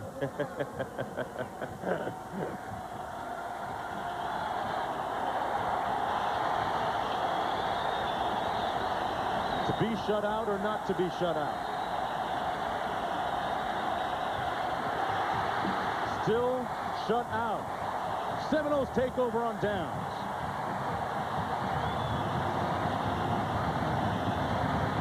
Mark, I talked about the starters starting to come back in. At Florida State, they sent their starters back there on the field. They don't want to run. And what do you know? Another penalty marker. We're going with a little too much on that one, it seemed.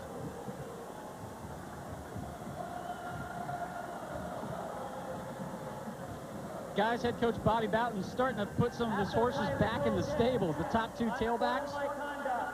Florida State.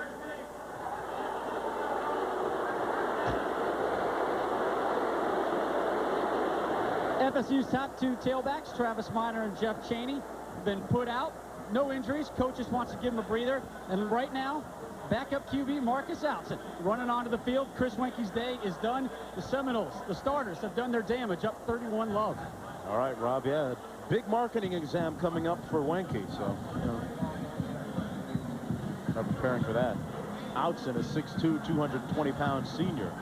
And don't forget, they play Thursday night, so it's going to be a short week for Florida State. I'm sure they don't want to expel too much energy tonight. Let's go back to Reese Davis in the studio. All right, Mark, they're about to kick things off at Razorback Stadium, Alabama and Arkansas. The Hogs are kicking. Probably a pretty good idea to put Alabama on offense first, given the Tide's struggles of late. So the Hogs all jacked up. They haven't lost a game in the Nutt House yet. Undefeated under head coach Houston Nutt in 2+ seasons in home games. They're about to get things underway. Arkansas, as you might imagine, they're in the red because they're lining up to kick. Freddie Millens, who is not going to start the game at receiver, we're told, is back to receive the kick. And they are underway in Fayetteville, and we will get you out there just as soon as we can, as soon as you guys finish up in Tallahassee. Alabama going on offense first from the 20. Now let's get back to Tallahassee for the rest of the 4th quarter. Reese doing a little play-by-play. Yeah. Crazy skills, Reese Davis. Lots of football remaining here. 11:38 to go in the 4th quarter. Marcus Outson coming in at quarterback. Outson's a proud guy himself. Played in the national title game a couple years ago against Tennessee.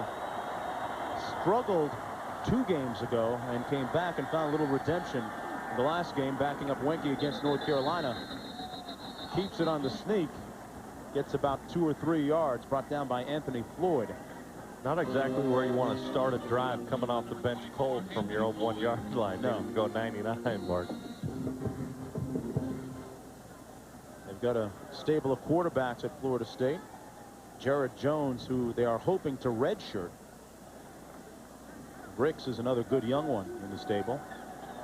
2nd down and 8.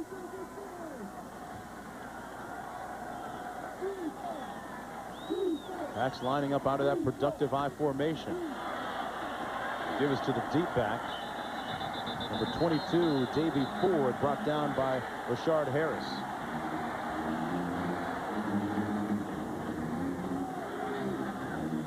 That's a mismatch right there, partner. 208 yards to 8 on the ground.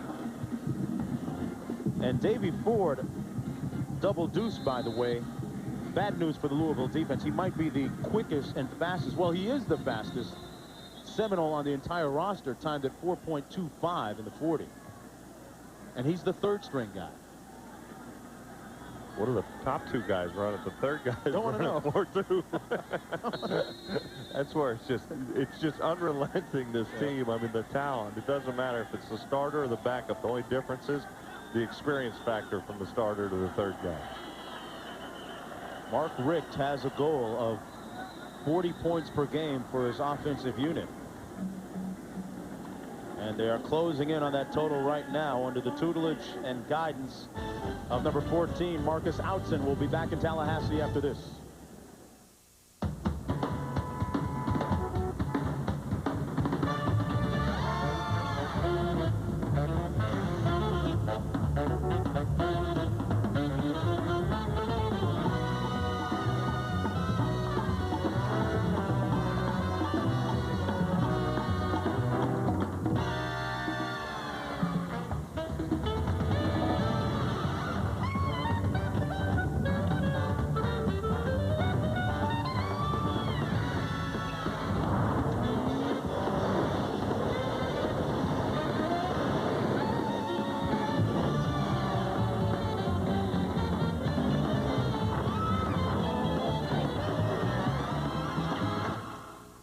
I'll put some coffee on.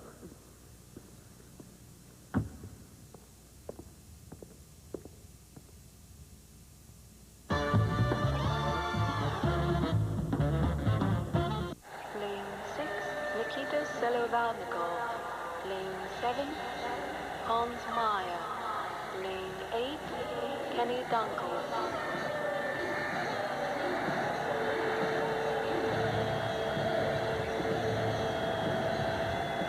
Now, anyone can get into the Olympic Games. Anyone. Sydney 2000 from IDOS Interactive. Let the games begin, mate. This game is rated E for everyone. Now there's more reasons than ever to join AOL. If I knew it was this easy, I would have started a long time ago. There's an 800 number that you can call 24 hours a day. On AOL, your privacy and security are always protected. There's no better time to join. America Online. So easy to use, no wonder it's #1. Mr. 1-800-CALL-ATT for collect calls is his name. Saving big bucks is his game. It's the same low rate every minute, everywhere. C-A-L-L-A-T-T. He's afraid of nothing. Who's that? Dial 1-800-CALL-ATT for collect calls. Florida State Seminoles trying to make it 12 out of 13 all-time against Louisville, and well on their way with 10:19 to play here in Tallahassee. I'm Mark Jones along with Gino Torretta and Rob Stone on the sidelines. 3rd down and 3 for Marcus Outzen, who's now in at quarterback for Florida State.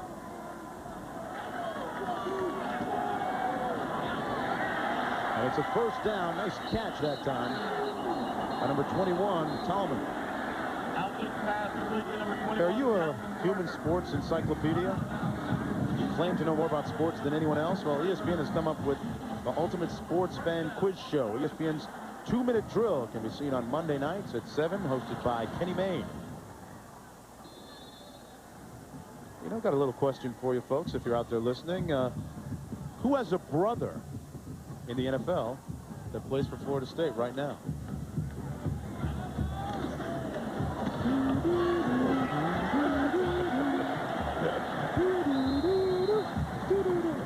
Poor man's Jeopardy. The answer is Mr. Boulware. That's Michael Boulware, the 6'3" freshman. Older brother Peter plays in the NFL.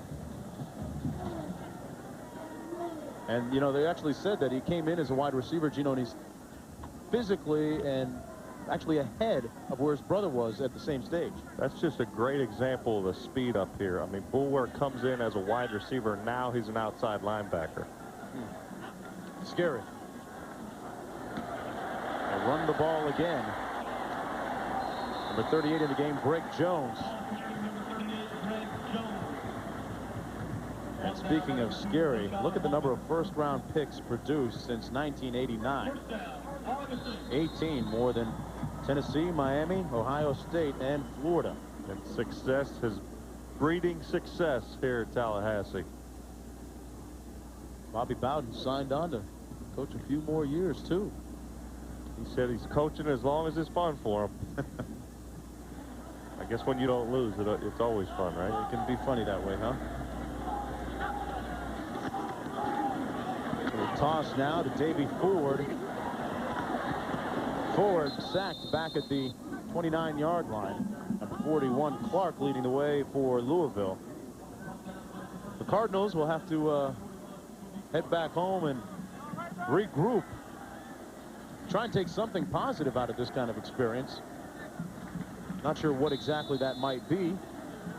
I think a big positive, the way their secondary is played. I think they've done an outstanding job versus this Florida State group of very talented receivers. They've shut them down. They've forced Chris Wanke into throwing 3 interceptions. It hasn't thrown one all season. So I think the defense has a lot to be proud of here tonight. On second down and 15, the defense on the field, Outson to pass. Completes it out of the backfield to Randy Golightly, number 43.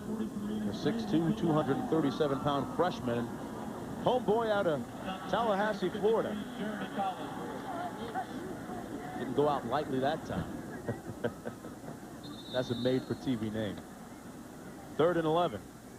And I think, Mark, I think Louisville came out. They've been aggressive. I think they've done a good job. I mean, the score doesn't reflect how well the defense has played, but they've been put in some bad situations. Their offense only able to muster 179 total yards. You take away the couple of defensive scores, and it's a different story. Over the middle, complete to the tight end, Ryan Sprague. The 6'5" senior, back up to Nick Franklin in the game, brought down by Everett. And the beat goes on until the break of dawn for Florida State. And a pickup of 18. This is all set up by the run. They've done a great job out of the I formation, rushing the ball, rushing the football. Now they do a little play action. They play action through on the post for 6 points. Play action, find the tight end over the middle. Hey, folks, and don't forget, Alabama and Arkansas coming up next right here following this game. 0-0 in that game with 10:23 left in the period. Reverse called. Maddox. And Maddox is tackled at the 45, about 6 yards shy of the first down. And the second down, about 6 to go. Everett making another tackle for Louisville. John L. Smith is doing things the right way for the Cardinals. Had a couple of successful seasons on the job so far. And a disciple of Dennis Erickson from Idaho. I think he's done a great job here at Louisville. He's come out. I think he's learned a lot about his team today. They obviously not going to win the ball game, but they've shown that they can be aggressive, and they have some of the skill that matches up with even one of the best teams in the country. Anytime you get on national television, it's always a good thing. Here's Jones. Jones brought down at the 22-yard line by Curry Burns and Antonio Roundtree.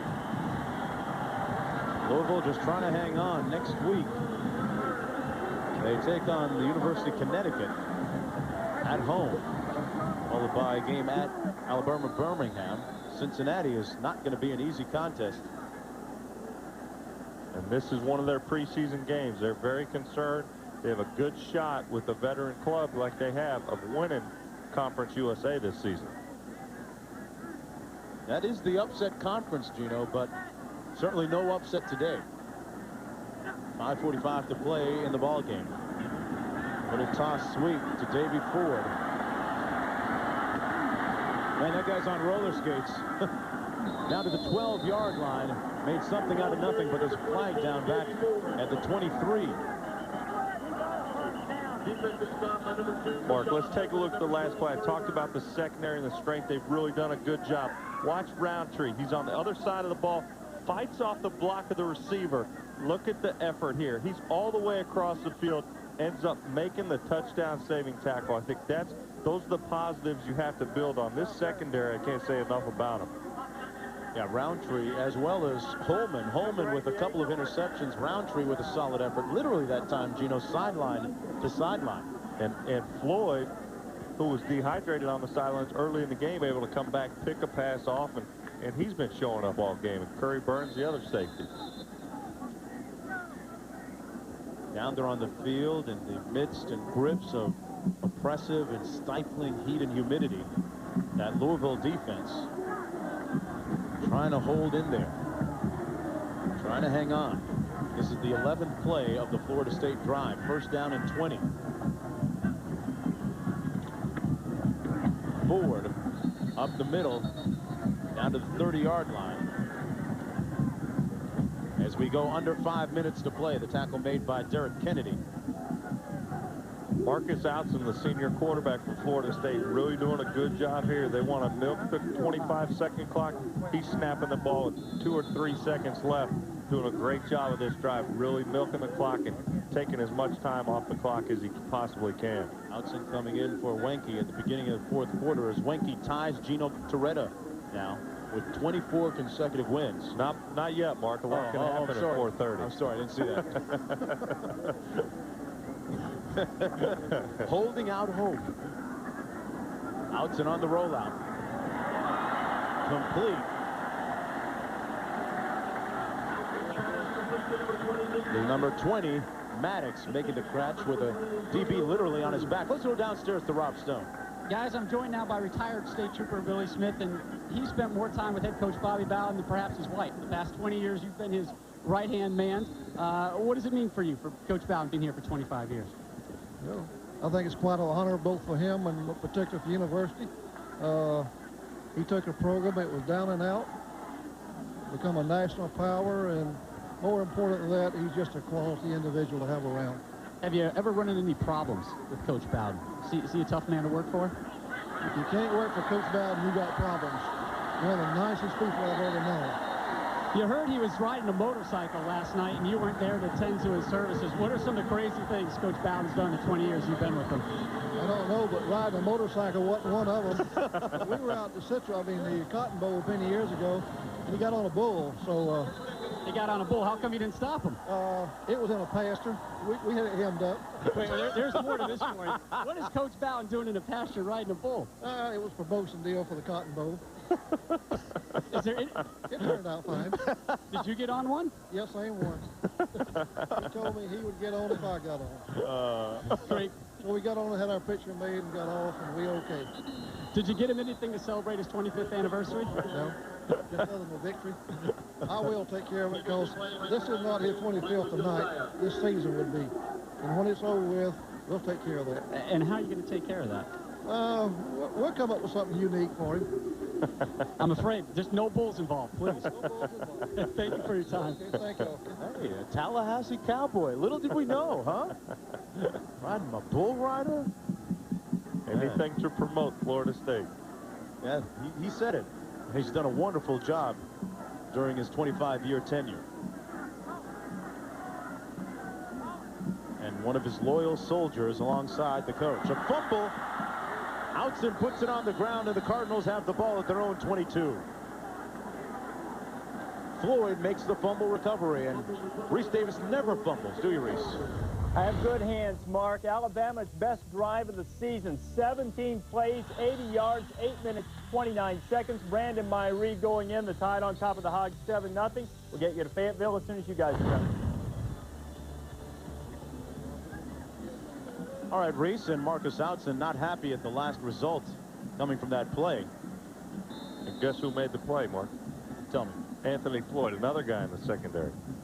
The secondary is very impressive. All 4 of these guys have a chance of being All-Conference USA. Yeah, Floyd just a sophomore, along with Burns at strong safety. Roundtree and Holman, the corners, both seniors. Ragone still in the ball game, completes the pass to Gent, the tight end, out to the 44-yard line. Gent's starting to fill his hat a little bit in garbage time. To be honest with you, I think Ragone may have found a new go-to guy. Gent, good size and speed, limping a little bit. He may be cramping up, Mark. I think that's where the heat, we talked about it early in the second half, really is going to start to wear on Louisville. And there's another casualty.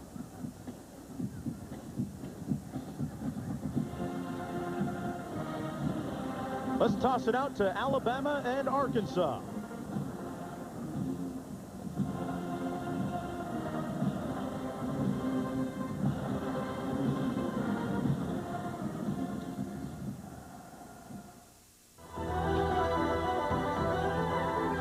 Throughout history, Irish people have gone to any lengths to keep in touch with the All-Ireland football finals. and Irish footballers have gone to any lengths to win them.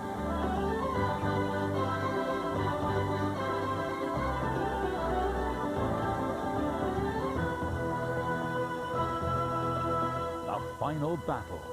Don't miss it.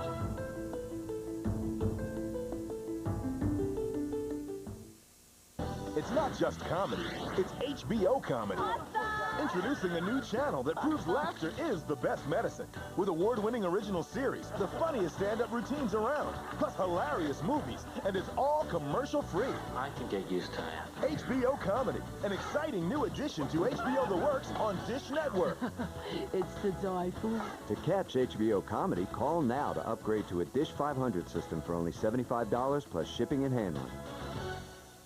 Travis Henry returns as one of the best backs in the nation. See enough to propel the Vols over their SEC rise. Tennessee versus LSU at 7:30 next Saturday on ESPN. I do kitchens, I do bathrooms, I do family rooms. I do not do insurance. I want to be treated like I feel I treat my clients. I want to be treated like I am their only client. Michelle Dutzman treats me the same way I want to be treated. I have my cars, all of my household. I need somebody that I can get advice from. I know that when I need them the most, they're going to be there. Get to know your State Farm agent. It's a great relationship. Reese Davis with you in the studio. Florida State's got Louisville well in hand, so let's get you out to Fayetteville. Dave Barnett in the game, guys. It's an Arkansas Razorback. All right, Reese, and Arkansas on its first offensive possession, trailing 7-0 at Reynolds Razorback Stadium. Alabama takes the opening kick, drives 80 yards in 17 plays. Probably the best their offense has looked since the Orange Bowl, maybe the SEC title game a year ago. Arkansas with its first down on 2 plays, and now the third play they run from scrimmage. Cedric Cobbs, the prize sophomore running back, off tackle for a couple of yards and brought down by Marcus Spencer. Mike DuBose trying to put back together the shattered pieces of a team that was shut out by Southern Miss 21-0 a week ago. And Bill Curry and Mike Golick, based on the way his offense looked on that 17-play march, they've done miraculous work in 1 week. It looked exactly like what Alabama wants to do, mixing the run and the pass, 17 plays in the end zone. So Arkansas tries to answer. On 2nd and 8, Robbie Hampton, the 24-year-old quarterback, is on target to Boo Williams, the nation's leading receiver after 2 games. Gerald Dixon right there with the coverage and the tackle at the 42-yard line. Arkansas is going to have to come right out and answer the call after that great drive by Alabama. Well, you said it, Bill, a great mixture of run and pass, though a lot of run. They brought in both backs, 228-pounder, 233-pounder, Galloway and Myrie, and they just ran right down Arkansas's throat. Houston Nutt has yet to lose at home in his 3rd year as the head coach. 14-0 here and in Little Rock. 2-0 in Little Rock, first game in Fayetteville so far this year. Cobbs racing Salim Rashid wide, and with the dive, he's got a first down to the 47. Cedric Cobbs is predicted to be a superstar back, and you see why right here. Rashid can run like the wind, but Cobbs can run a little faster. Number 11, Rashid, the linebacker. Cobbs is going to race into the corner, which is usually a mistake, but not in this case, and he comes up with a big first down. Cedric Cobbs, they go back a quarter of a century to find a back that has